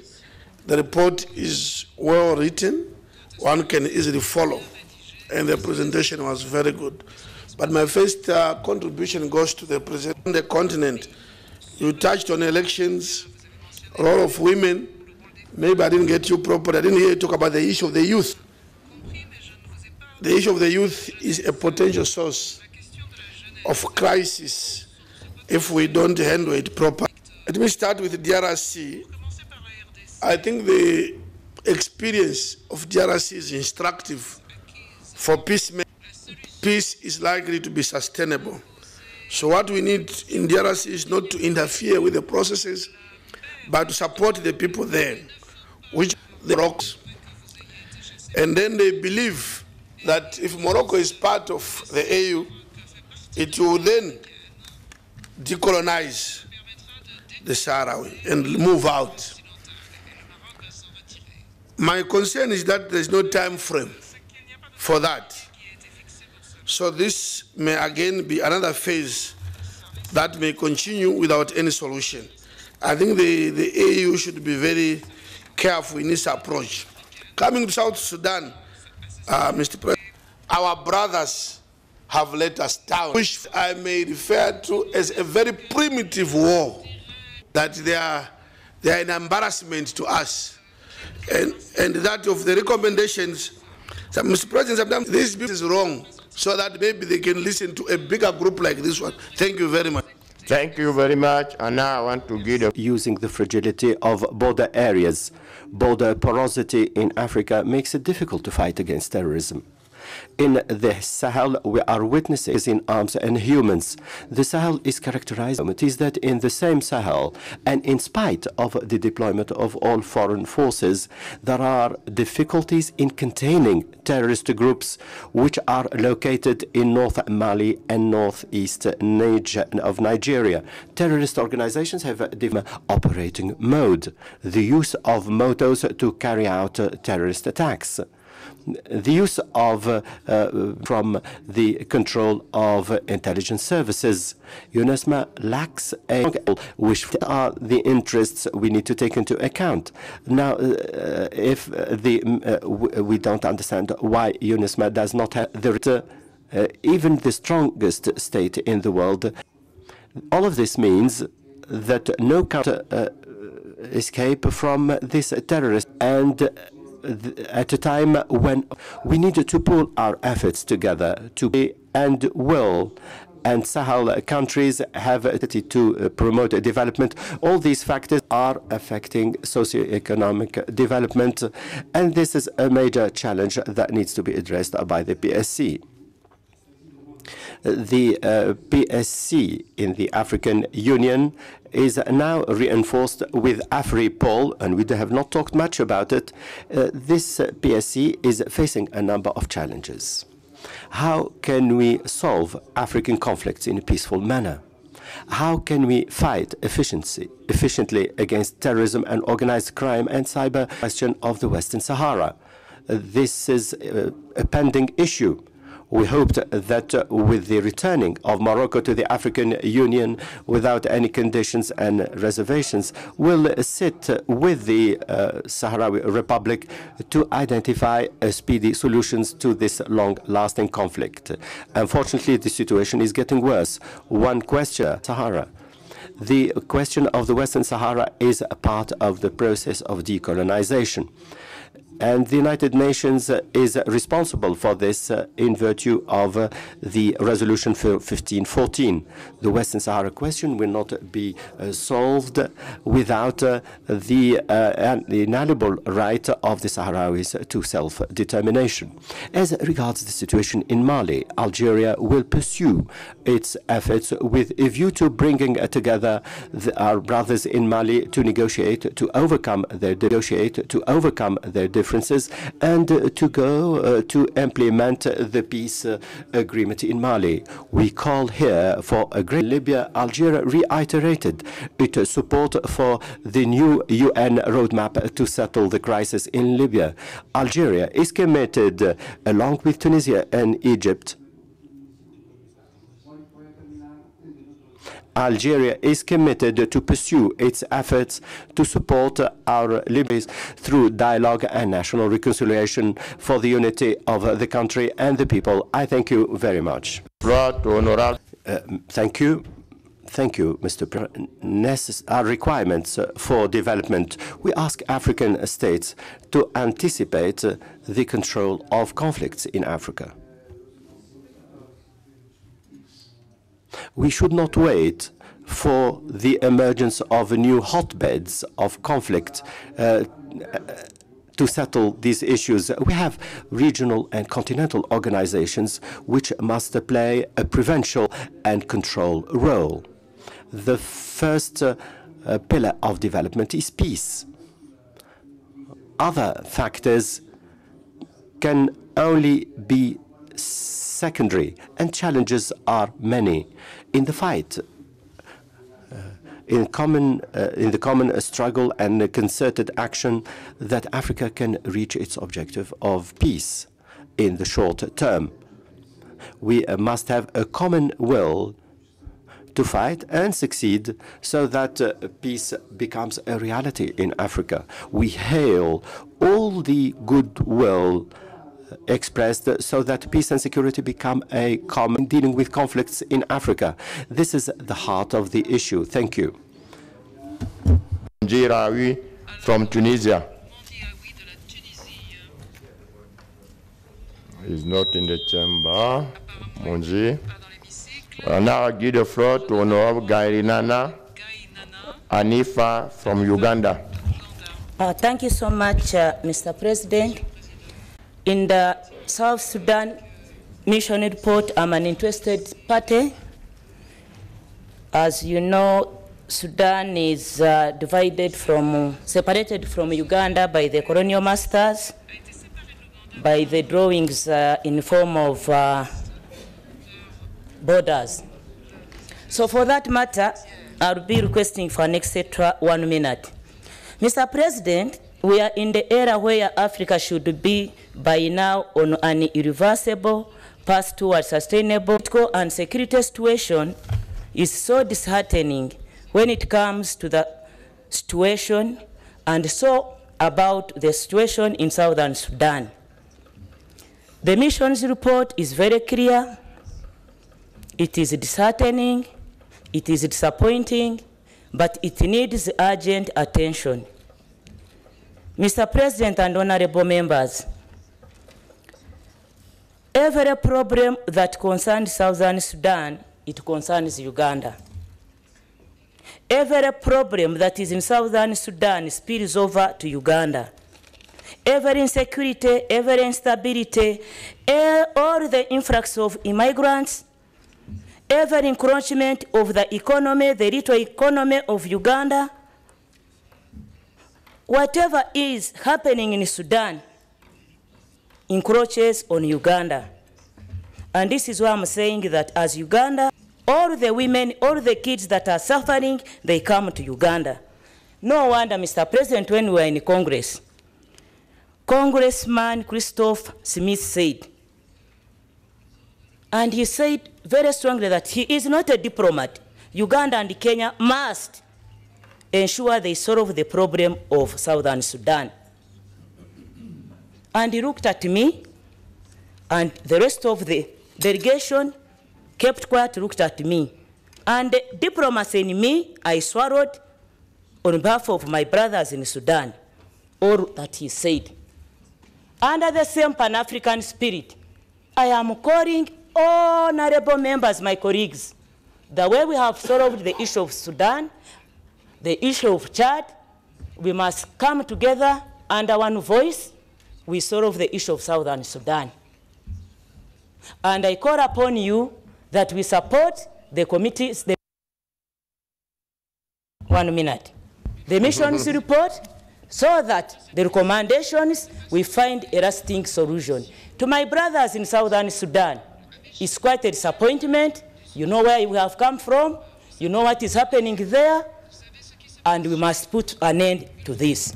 I have 3 questions for Madam Ambassador. Madam Ambassador, you said African challenges, the major is continuation of relying on donor funding. When you are relying on donor funding as Africa, my understanding is that we are giving our African sovereignty indirectly to those Western masters. Globally, don't you think we need a strategy on partnership on how to handle counterintelligence? Don't you think, as PSC, you need to work on your intelligence comprehensively to get a model which can handle on intelligence, which can handle media influencing and escalating cyber, whereby everything now, you must see how you are going to get the information. And lastly, you talked about rehabilitating those who are returning. You didn't talk much of dismantling the cells. What do you have in the program, the mechanism of integrating the communities into society of those ones who are coming back? Lastly, you as a member of PSC, do you think radicalism or terrorism can only be dealt with security measures only? What do you have that can solve the problem of terrorism on the African continent? I thank you. Thank you very much. And now I want to give the floor to Honorable Babie Veronica from Uganda. Thank you, Mr. President, for this opportunity. I want also to thank the committee for the good report. The issues of insecurity that we have in Africa about power struggle for leadership within the African countries. The African people have refused to mind about their own business and leave the leaders alone, hence created panic and insecurity in the African continent. In the year 1994, the Africans had the biggest death in the world caused by war. The Rwanda genocide had over 100 deaths the African continent had never had before, and this was as a result of Africans not treasuring life, but concerned about the prestige of leadership. The other threats of peace and security is the growing number of unemployment of the youth and the climate change in Africa.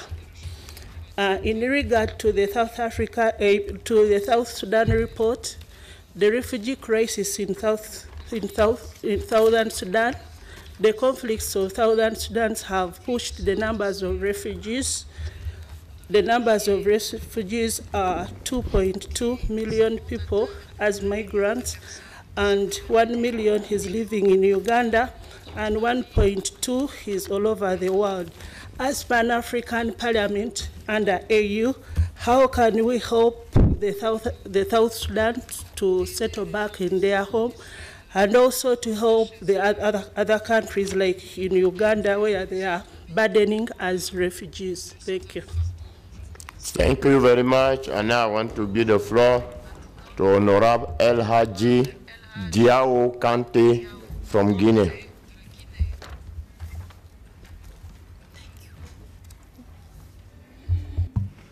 I thank you, Mr. President. Mr. President, in addition to extending my thanks to the Peace and Security Council of the African Union, I hail the efforts made by this organization to keep statistics on conflicts in our continent. What we regret, Mr. President, is that the list is longer and longer from one year to another, the list of conflicts. And we, unfortunately, destruction weapons continue to circulate in our continent. As long as we are facing conflict with arms, we will not find solutions. But arms continue to spread out. What can the peace and security envisage to do with our partners from the north when it comes to the circulation of arms? I understand that they are incapable of doing this, but we as a continent where all these conflicts are taking place, we have to question the manufacturing and the free circulation of these arms.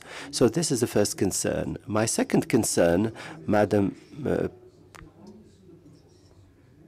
Chairperson of the Commission, you talked about the areas of conflict. You know that the organization of the referendum of self-determination in the Western Sahara is the responsibility of the United Nations and the African Union.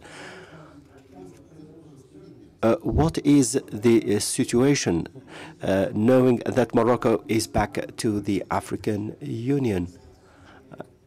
Madam Chairperson, I would like to have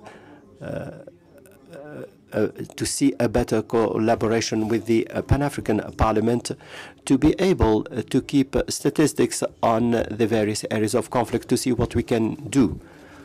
We admire what you are doing. However, as regards our mission in South Sudan, Mr. President, I'm a member of the Cooperation Committee.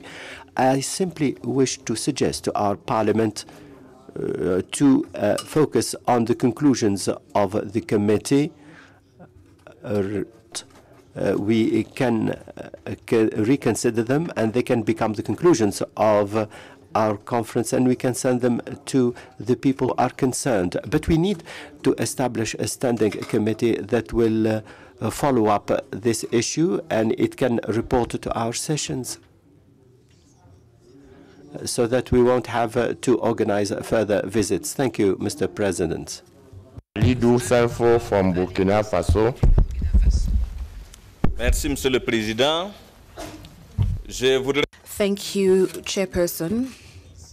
I too would like to thank the Peace and Security Council for the information that has been shared with us parliamentarians. For African peoples, then we are reassured. I would like to specifically talk about the action plan of the Peace and Security Council, and would like to find out, given the insecurity challenges and the unforeseen attacks that we are witnessing today, I would like to know whether you have a dynamic action plan, one that you change from time to time or one that is fixed. Secondly, in your report, you alluded to conflicts and efforts that you have made in Sudan, in Mali, Libya, and elsewhere. I would like you to give you specific examples of anticipation, when you've anticipated scenarios and you've been able to act because to peace and security. Lastly, I did not really hear the case of Burkina Faso in your report. Burkina Faso, as was mentioned by a colleague, is the subject of several attacks with irreparable consequences on the economic and social levels.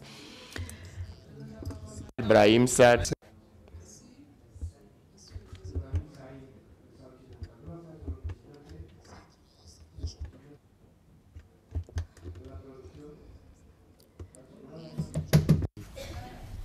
Translation?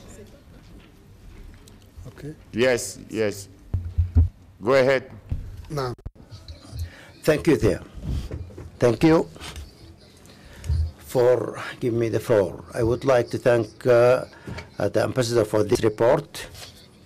And the comprehensive report with regard to peace and security in Africa, and also I would like to thank my colleagues for this excellent work in the Committee of International Relations and Conflict Resolution. And this reflects the work of our esteemed Parliament, and it is concerned with all concerning this continent. Mr. President, when we talk about peace and security in Africa, we talk here about the human right and the violations and instability and the suffering, the price of which will be paid by women, children, and youth. Our excellent Sahara, as a matter of the colonization. However, we know that conflict had carried on for more than 40 years. There is thousands of refugees.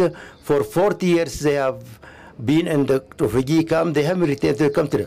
When we talk about conflict in Western Sahara, we talk about hundreds of political refugees.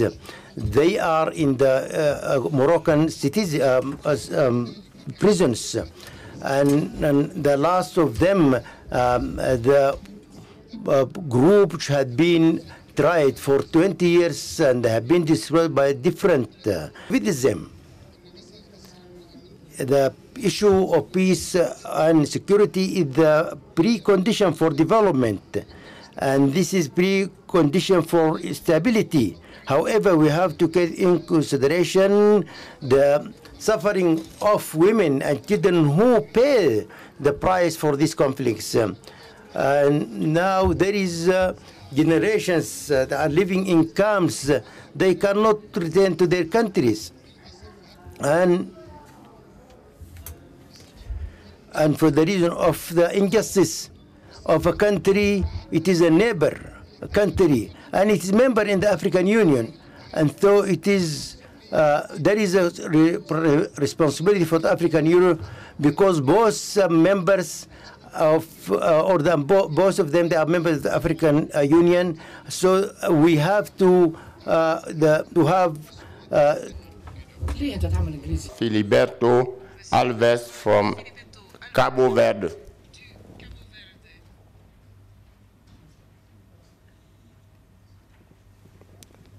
Thank you. I want to give the floor to Honorable Gelas Daniel Ndabirabe from Burundi.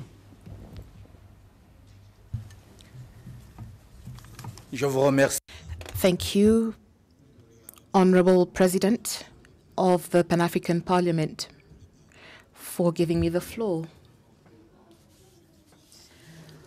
I will begin my intervention by thanking the ambassador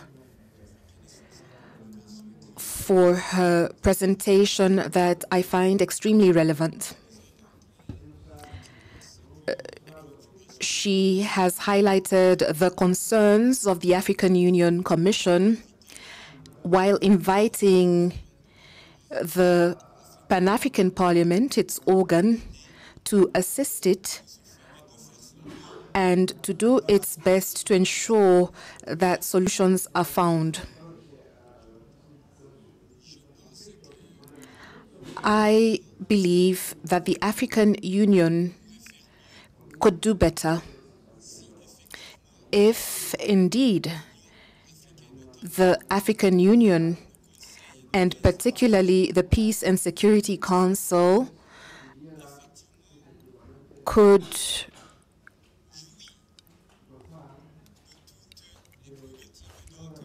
use all its prerogatives or its powers, namely speak for and on behalf of Africans and not of external voices involved, and often force their own reading of things on the ground on the Peace and Security Council and try to influence their opinion on events taking place in various member states.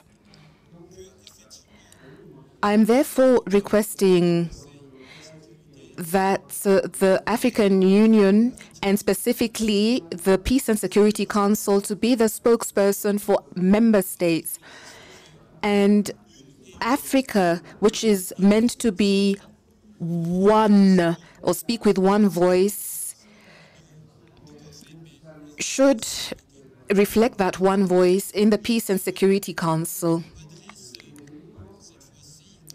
Allow me to now I will not say much.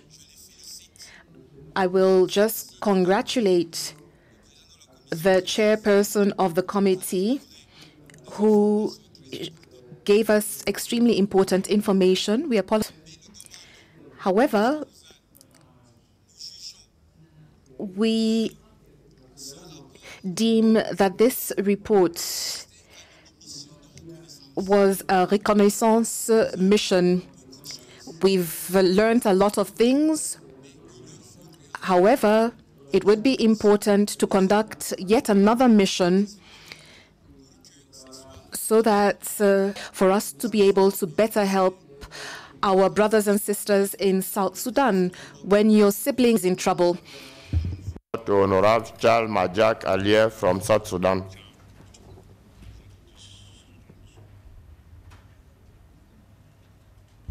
Thank you, Mr. President. I would like to have a short comment on presentation of the ambassador over the security situation in South Sudan. Yes, I do agree with some of the remarks, and if I have to comment, shortcomings of that agreement have also been highlighted in the report of the fact-finding mission, where you have two armies in one country running parallel. And that's what made Riek Machar to make almost a palace coup. And from there, another shortcoming after Riek Machar was replaced by his own member called Taban Deng, things began to go properly because there were areas being avoided. For example, a cabinet passing a resolution by 2/3, if people differ not to reach consensus, was avoided. Again, you have the problem of financial support, also highlighted in the fact-finding mission. They made agreement that the cantonment be financed by the government. At the time, it has financial problems, also highlighted in the fact findings. So the IGAD agreement, in our view, is what has led us, because we felt that things from outside were not really bringing peace. And you have seen in the report how it has gone to be confirmed that there were reservations before the agreement could be. And up to today, some of the problems that have now came from Riek Machar. Unfortunately, when there are attacks, they blame that the two sides are all wrong.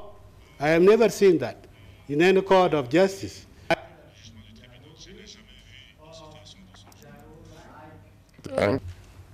I'm backing for a minute. We have never seen that. And that's what gives Riek Machar and the rest an incentive to fight. Take this very clearly.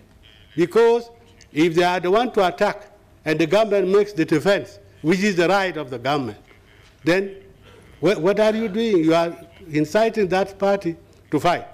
There is another shortcoming I will talk about, regional protection. Thank you very much. And now I want to give the floor to Honorable Domai Kapam Kulang from South Sudan.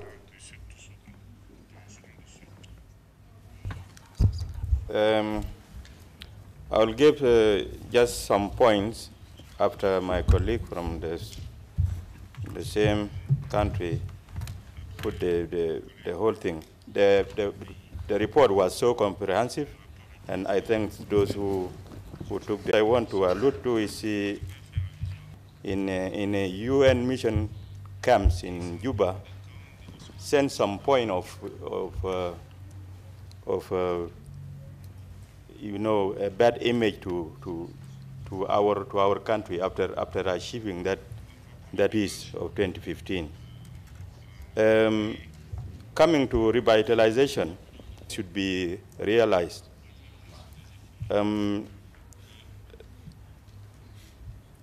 IGAD should bring on the whole stakeholders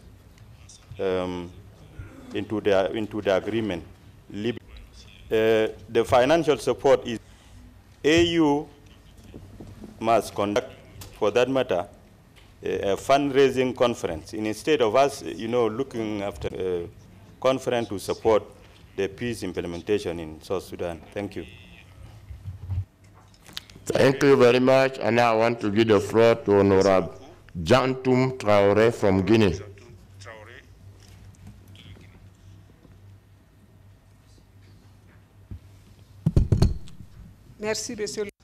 Thank you, Chairperson. Peace and security is a very current one on the continent, given the various forms of insecurity that lead to the loss of human lives, famine, epidemics, etc. Honorable President, we cannot talk about peace without security.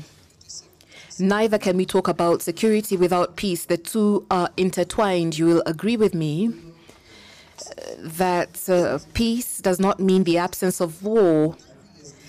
And for as long as Africans do not have enough food, as long as governments do not give priority to education and quality training, and fight against the misappropriation of public assets, and peace and security will be elusive. Many of our countries have young graduates without employment, and this segment of society are a target for terrorists because unemployment forces them to migrate to Western countries for better lives and greener pastures, and they cross the Mediterranean Sea despite the risks. It also incites them to get involved in criminal activities, violence, political violence. Honorable President, I suggest that the Pan-African Parliament and the African Union reach out to policymakers in our African countries so that the said countries put as a priority employment of young people.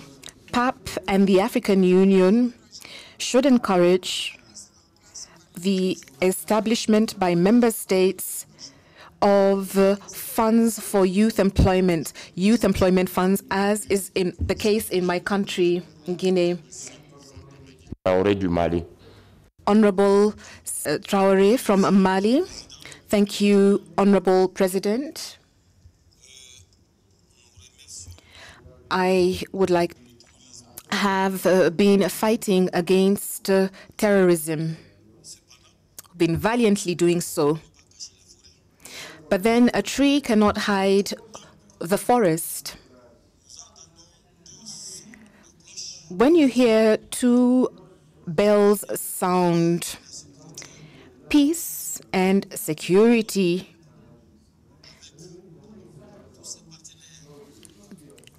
in Mali, that is being sought by the Malian people and its partners will never be reached. Every time we make some progress, we move forward 2 steps, then suddenly we are pushed back 3 steps. And this is unacceptable. Either we are partners and friends, or we cease being like ostriches, burying our heads in the sand. In the northern part of Mali, you have a fertile ground for jihadists. Our brothers from Algeria are sending a massive number of Malians to the border, but then this is forcing jihadists to recruit them. Jihadists are ready to recruit them.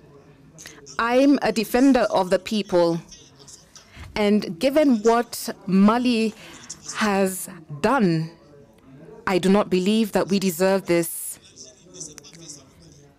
The war of liberation in Algeria would not have been successful without the intervention of Mali. Migrants are being chased away. We have a bilateral agreement for Mali to continue to strengthen insecurity in this part, this very vast part in the Republic of Mali.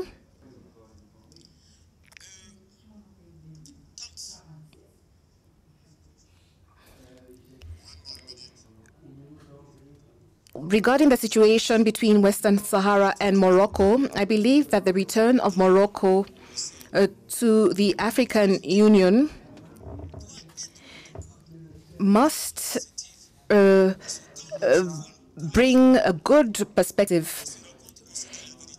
We are speaking the truth, and I believe that the self-determination of Western Sahara is important.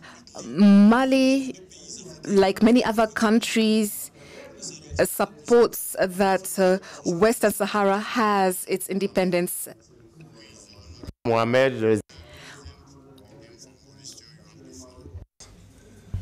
Thank you, Mr. President.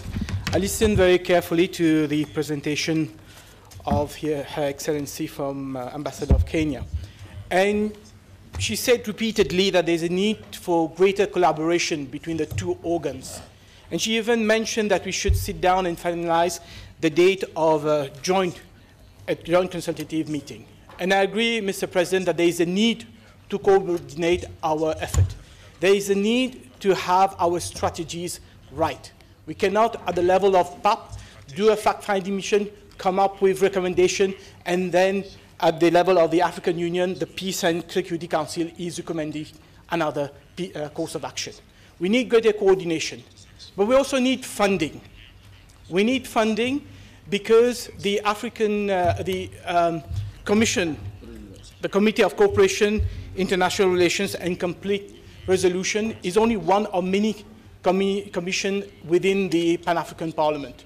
Whereas the Peace and Security Council, they have direct funding from different organs, different organization, foundation. So we need to be able to coordinate our effort so that the Parliament of Pan-Africa is present whenever there is negotiation, whenever there is conflict resolution mission, peacekeeping missions. We should be able to know, because we, members of the Pan-African Parliament, we are representatives of the people of Africa, representative of people in government, as well as representative of people in the opposition.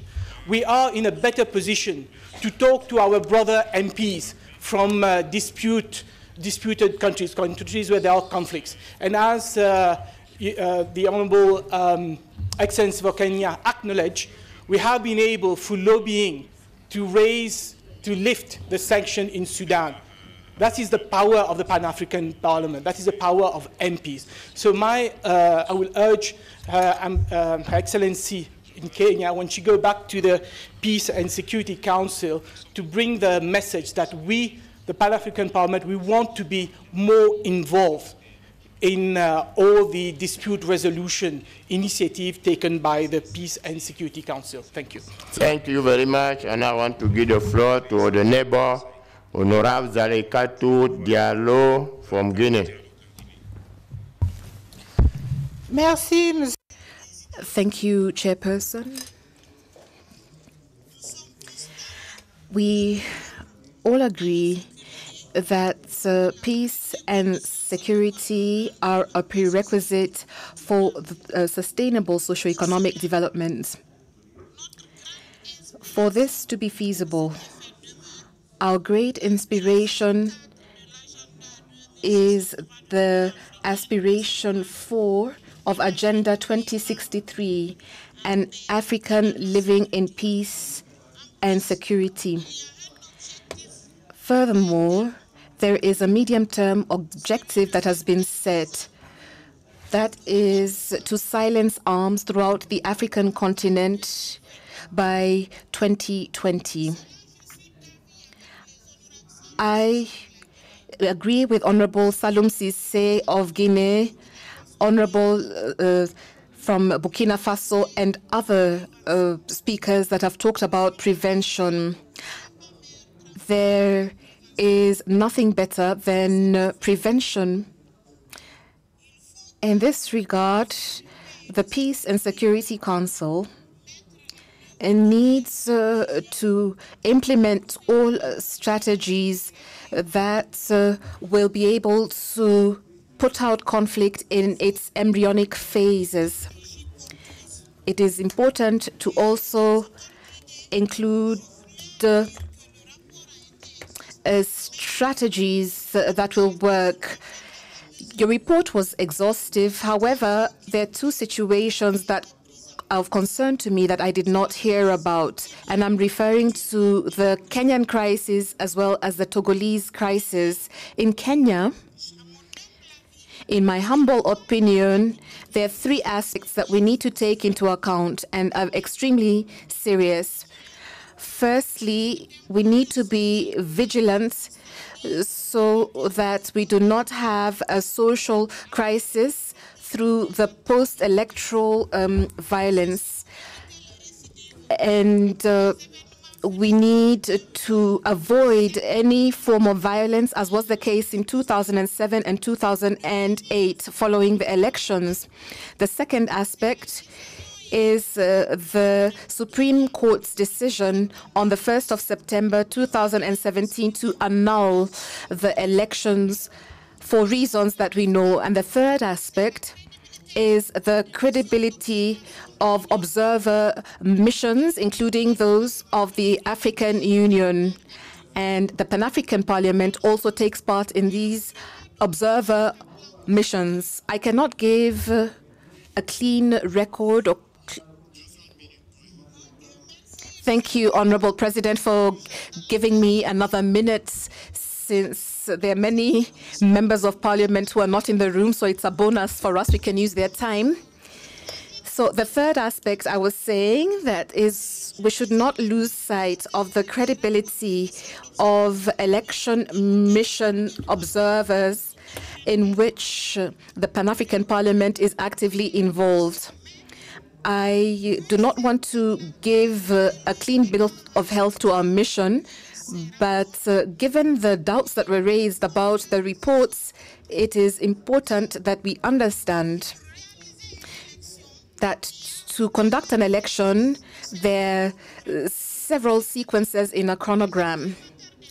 Election observers of the AU need to act at known levels, and the reports should focus on the areas in which they have access. Now, if the observers, the AU observers, do not have access, then they should not give a report. They should not invent what they have not witnessed or seen. They need to witness or see.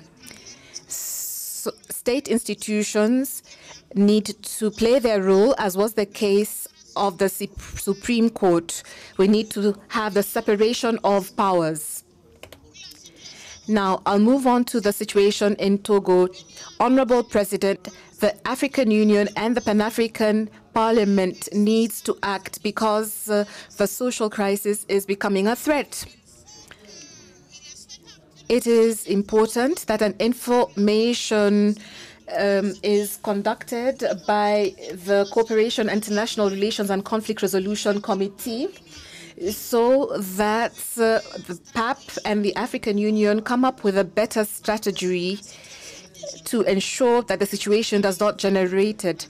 We cannot hide from what is happening. The ECOWAS and the Organisation Internationale de la Francophonie should be objective as they intervene in Togo. Much as an international contact group on South Sudan, where you will have the international community to resolve this issue with a very inclusive dialogue, and we need to privilege a political solution. Merci, Monsieur le Président. Après l'intervention. Thank you, Honorable President. After the intervention from the colleague of Guinea, I will withdraw. Benedine from Mauritius. Thank you, Mr. Chairman. With the growing conflicts, particularly in various regions of Africa, I think it is essential that we should always be guided at all times and circumstances by the sacrosanct principles of human rights, the intrinsic values of democracy, good governance, and the rule of law, as well as fundamental freedoms. There is no socio-economic development in a climate and environment where there is instability, conflicts, anarchy, crisis, continuous fighting, organized crimes, and where people are subjected to permanent fear for their lives, most particularly with threats of terrorism and attacks. We have for reference the recent bombing and blast in Mogadishu and loss of lives. Instability and threats of terrorism attack in Sahel countries also are unacceptable and prejudicial to efforts geared at peacemaking and peace building. They affect all efforts made in favor of education, health, housing, and food security. We therefore need ambassadors of peace in Africa in order to form by the Peace and Security Council of the African Union.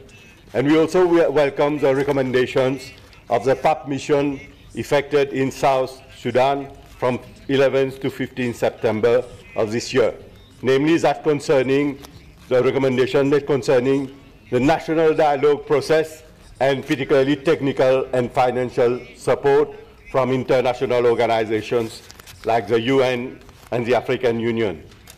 Equally, the role played by the regional economic communities of Africa is also very important.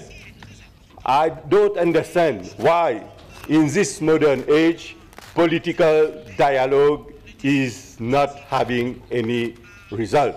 I think that whenever we have dialogue, whether it's national, regional, or international, I think they should be effective so that we can find solutions.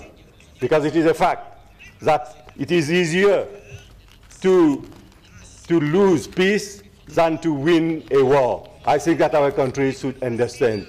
Those who are continuing with the process of fighting, I think they should understand that because the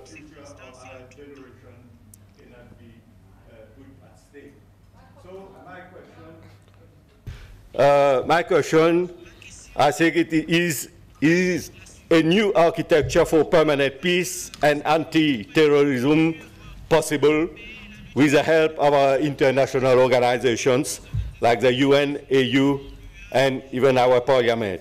I think that this architecture is necessary so that we can reinforce social dialogue and be in peace at all times and circumstances. Thank you, Mr. Chairman. Thank you very much. And now I want to give the floor to Honorable Professor Oganga Latigo from Uganda. Thank you very much, Mr. President and honorable members. I rise to contribute to the report of the Peace and Security Council presented by His Excellency the Ambassador. Mr. President, whereas you have thanked the Ambassador for this report, I would like to urge this Parliament to recognize and applaud the clarity and frankness of the report on the peace and security situation in Africa, because it is only brutal exposition of the truth and honest dealing with the challenges identified that will silence the gun in Africa. In spite of that, Mr. President, I would have loved to see in this report the Peace and Security Council specifically recognize and mention countries that have made tremendous sacrifices to restore peace in various conflict areas of Africa. For my country, for example, Uganda, we have been in Somalia for close to 10 years, We went there as a common resolution of Parliament when I was leader of the opposition. We lost very many people in Somalia. We would have loved to see mentioned in the report these losses. From my constituency alone, we lost more than 7 people. Some of them have not been compensated. But a mention of them and a recognition of the sacrifice when we take home to our people comforts them and encourages them to move on. In this regard, I would like to appeal to other African countries to make those sacrifices that our countries have made so that we see peace in Africa. And lastly, Mr. President, I would like to thank the Peace and Security Council for also focusing on other thematic areas. I would like them in particular to specifically consider focusing on 3 areas. 1, respect and strict adherence to constitutions and laws by ruling parties in Africa. Secondly, respect for the universality of rights of citizens and political actors. And thirdly, dealing with corruption and abuse of state powers by ruling elites. These are critical preconditions for democratic progress and peace in Africa. I thank you, Mr. President. Thank you, Professor. And now I want to give the floor to Honorable Alaji Sankung Jamet from Gambia.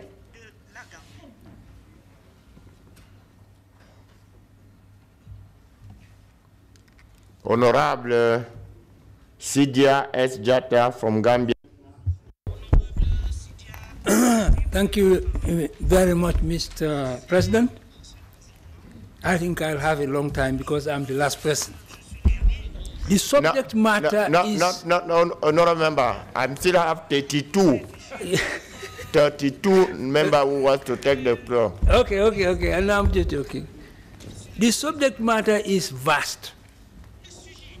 It is vast, but since time is a scarce commodity in these chambers, I'll limit myself to a few things.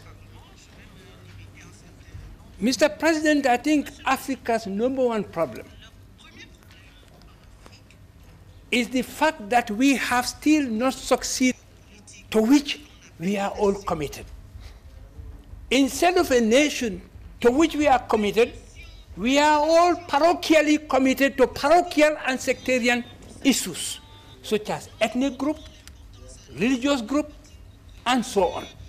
That is why Libya is dying. There is nobody who is committed to the geopolitical entity Libya. They are committed to sectarian issues.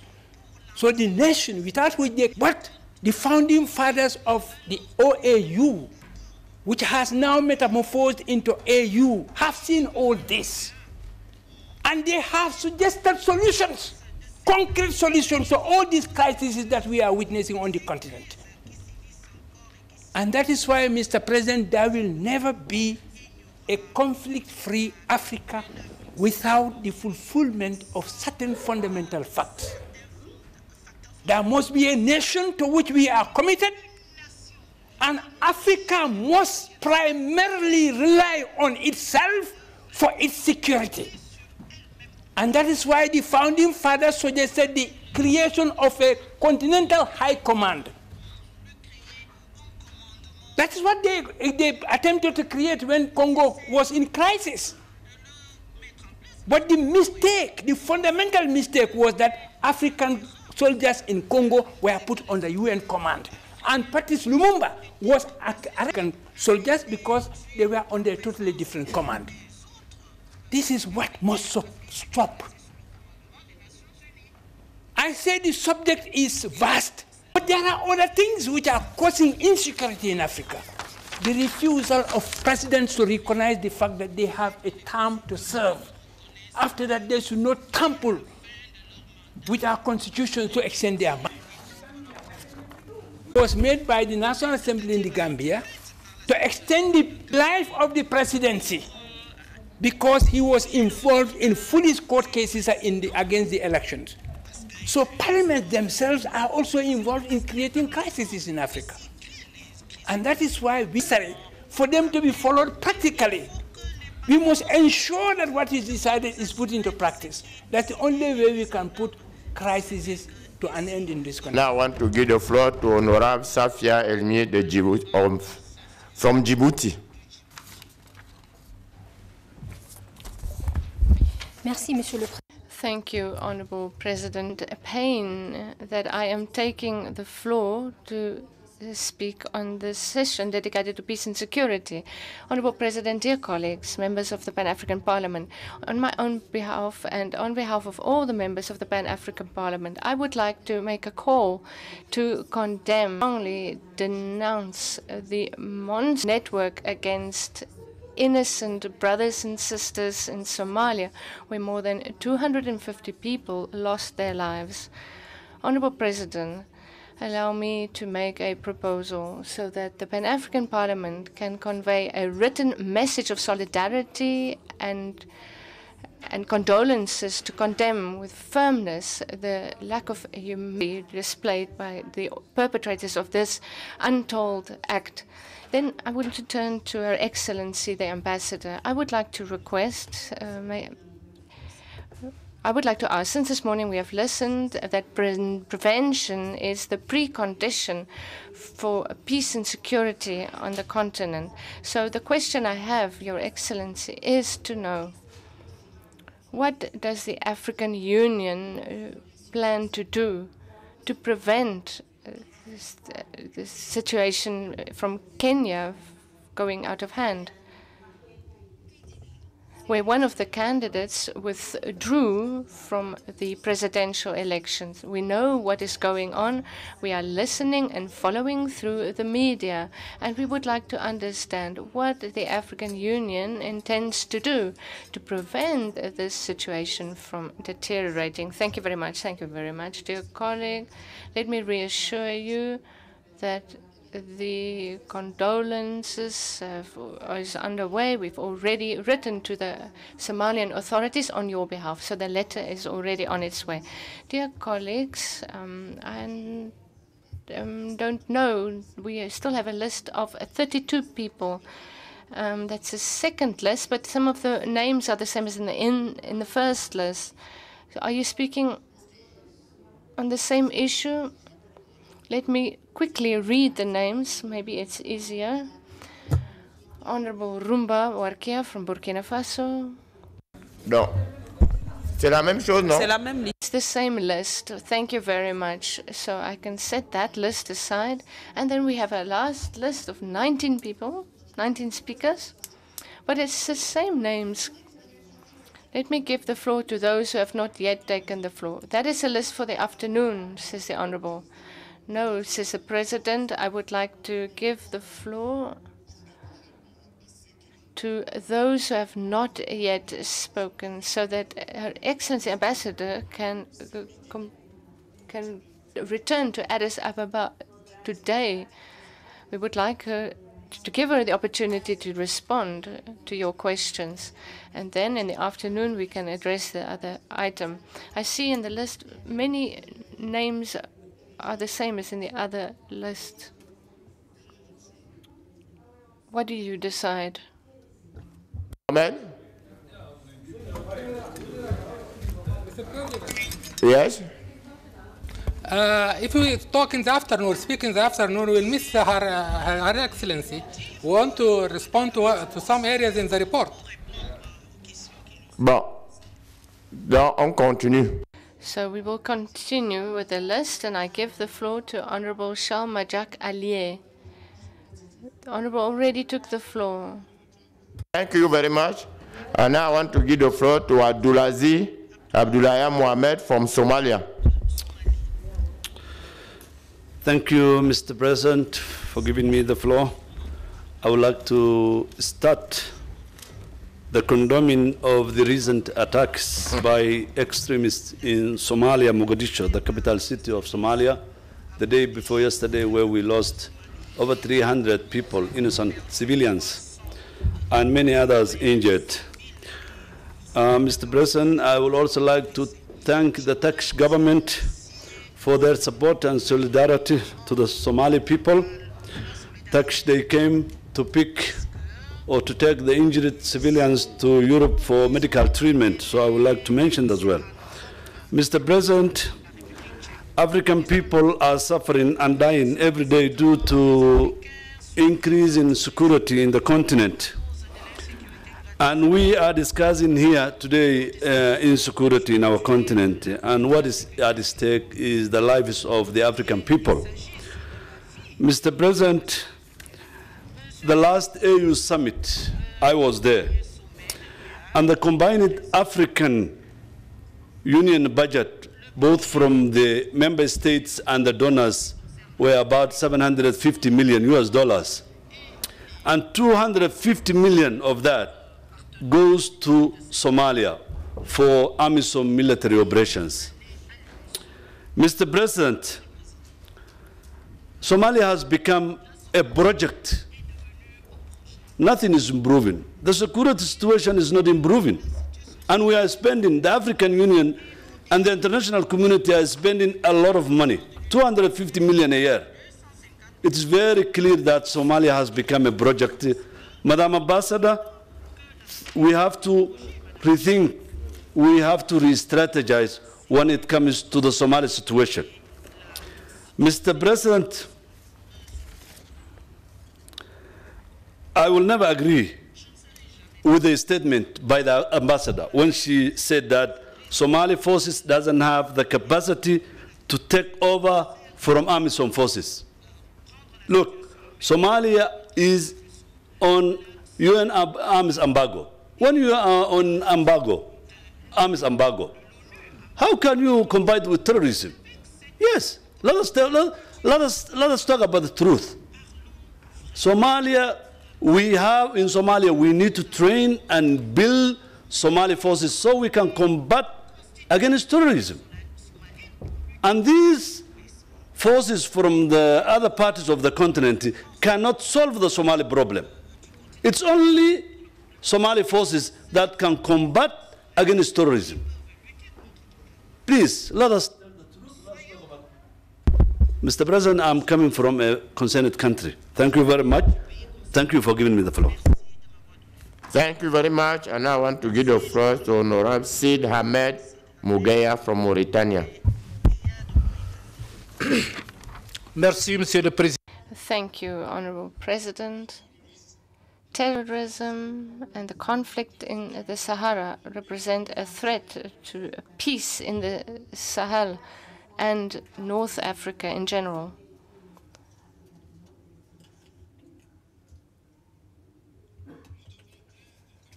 We could fear that the Sahel will follow in the footsteps of Somalia that has suffered a horrible terrorist attack. And with our brothers and sisters from Somalia, we must express our condolences and stand in solidarity with the Somalis. In this sisterly country, violence has become a source of income, benefiting part of the politicians.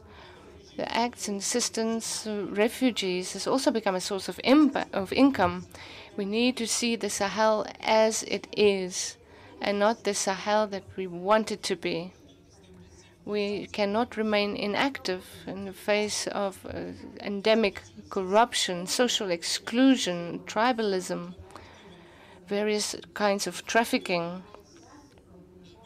Today, the very threat in Sahel is the mismanagement and not Islamism to obtain jobs where restrained anger might boil over. And to give him a better future, they turn to violent extremism or the paradise promised by the diabolic preachers. What can we do for our continent, awash with natural resources and human resources, in order to take charge of its destiny and meet the peace and security goals? First of all, good governance with justice, equity, and transparency. Political management that excludes and marginalized communities. from decision-making and as well as access to economic resources only fuel conflict and should not be tolerated. Secondly, fighting against corruption, as corruption promotes division among people, of the national authorities. This should be punished, and laws should be enacted against this. And impunity is rife, and sometimes corruption is even promoted in our countries. Just 1 minute. Lutter contre les Fighting against drug, cigarette trafficking and migration.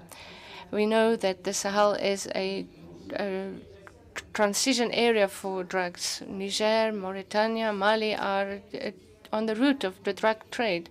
We have to stand in solidarity and give our continent the opportunity to unleash its potential. And we must speak with one voice. Let's see how in South Korea, Malaysia, or Singapore, how they've succeeded. We have for others. Stop looking towards others. The West will not resolve our problems. We know they are only there to protect the interest of their citizens and to loot our wealth. Then I would like to ask the following question to Her Excellency the Ambassador. Why is Algeria not participating in the G5 Sahel? Well, it is a decisive role to play in the region. Secondly, I would like to ask that the Sahara conflict be put at the center of the African Union, given the accession of Morocco to the African Union, so that the people of Sahara have a right to self-determination. The people in Maghreb suffer from this situation, and this is hampering the unity of the Maghreb, the unity of Africa, and this problem must be resolved, giving self-determination to the people of the Sahara.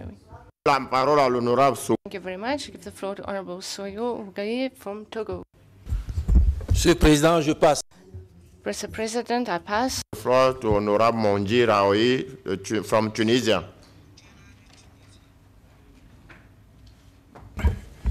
Merci, Monsieur le Président. Thank you, Honorable President. I would like to thank you and the committee for the wealth of information provided.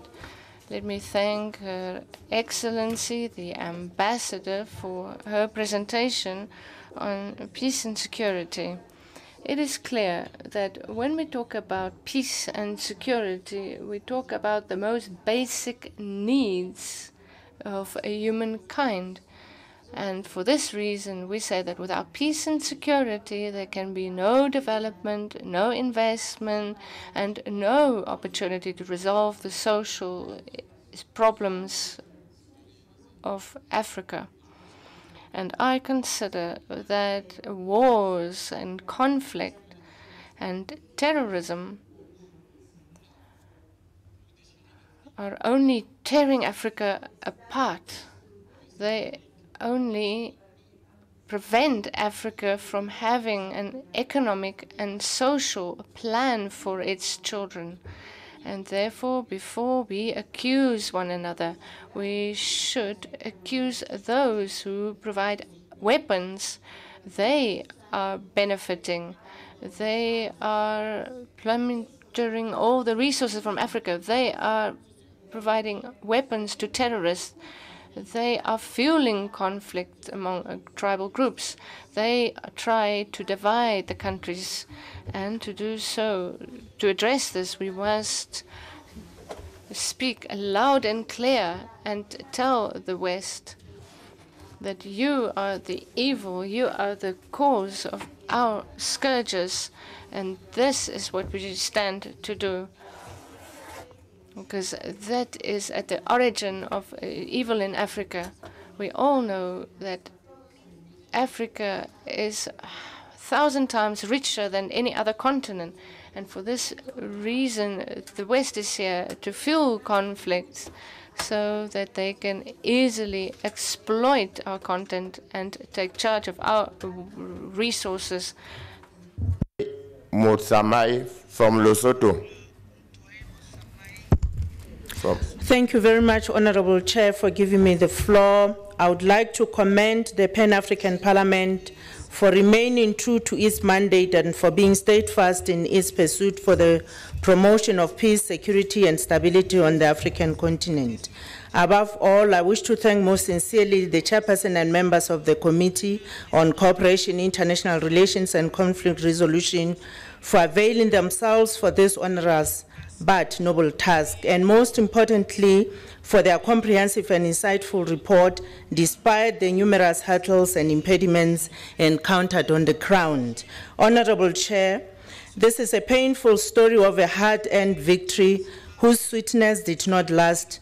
The suffering of the people of South Sudan because of the ensuing conflict calls for this matter to feature prominently on the radar screen of the Pan-African Parliament so as to make it an agenda item that is not only in constant check, but the one that is constantly acted upon given its urgency and need.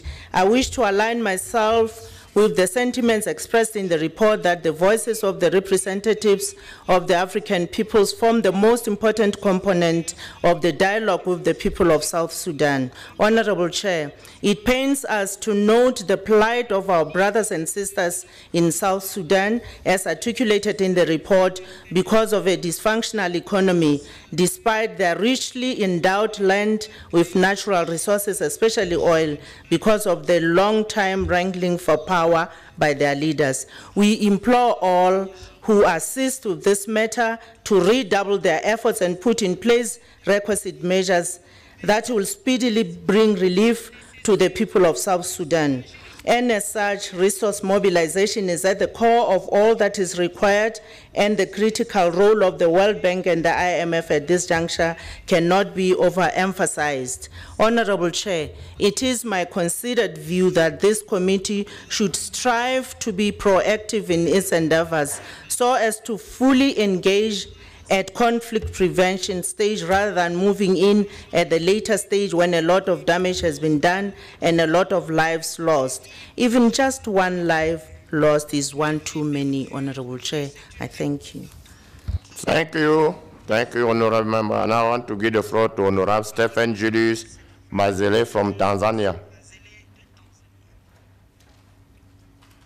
Mazele from Tanzania. And now I want to give the floor to Honorable Mohamed El Mukhtar Hassan Hussein from Sudan.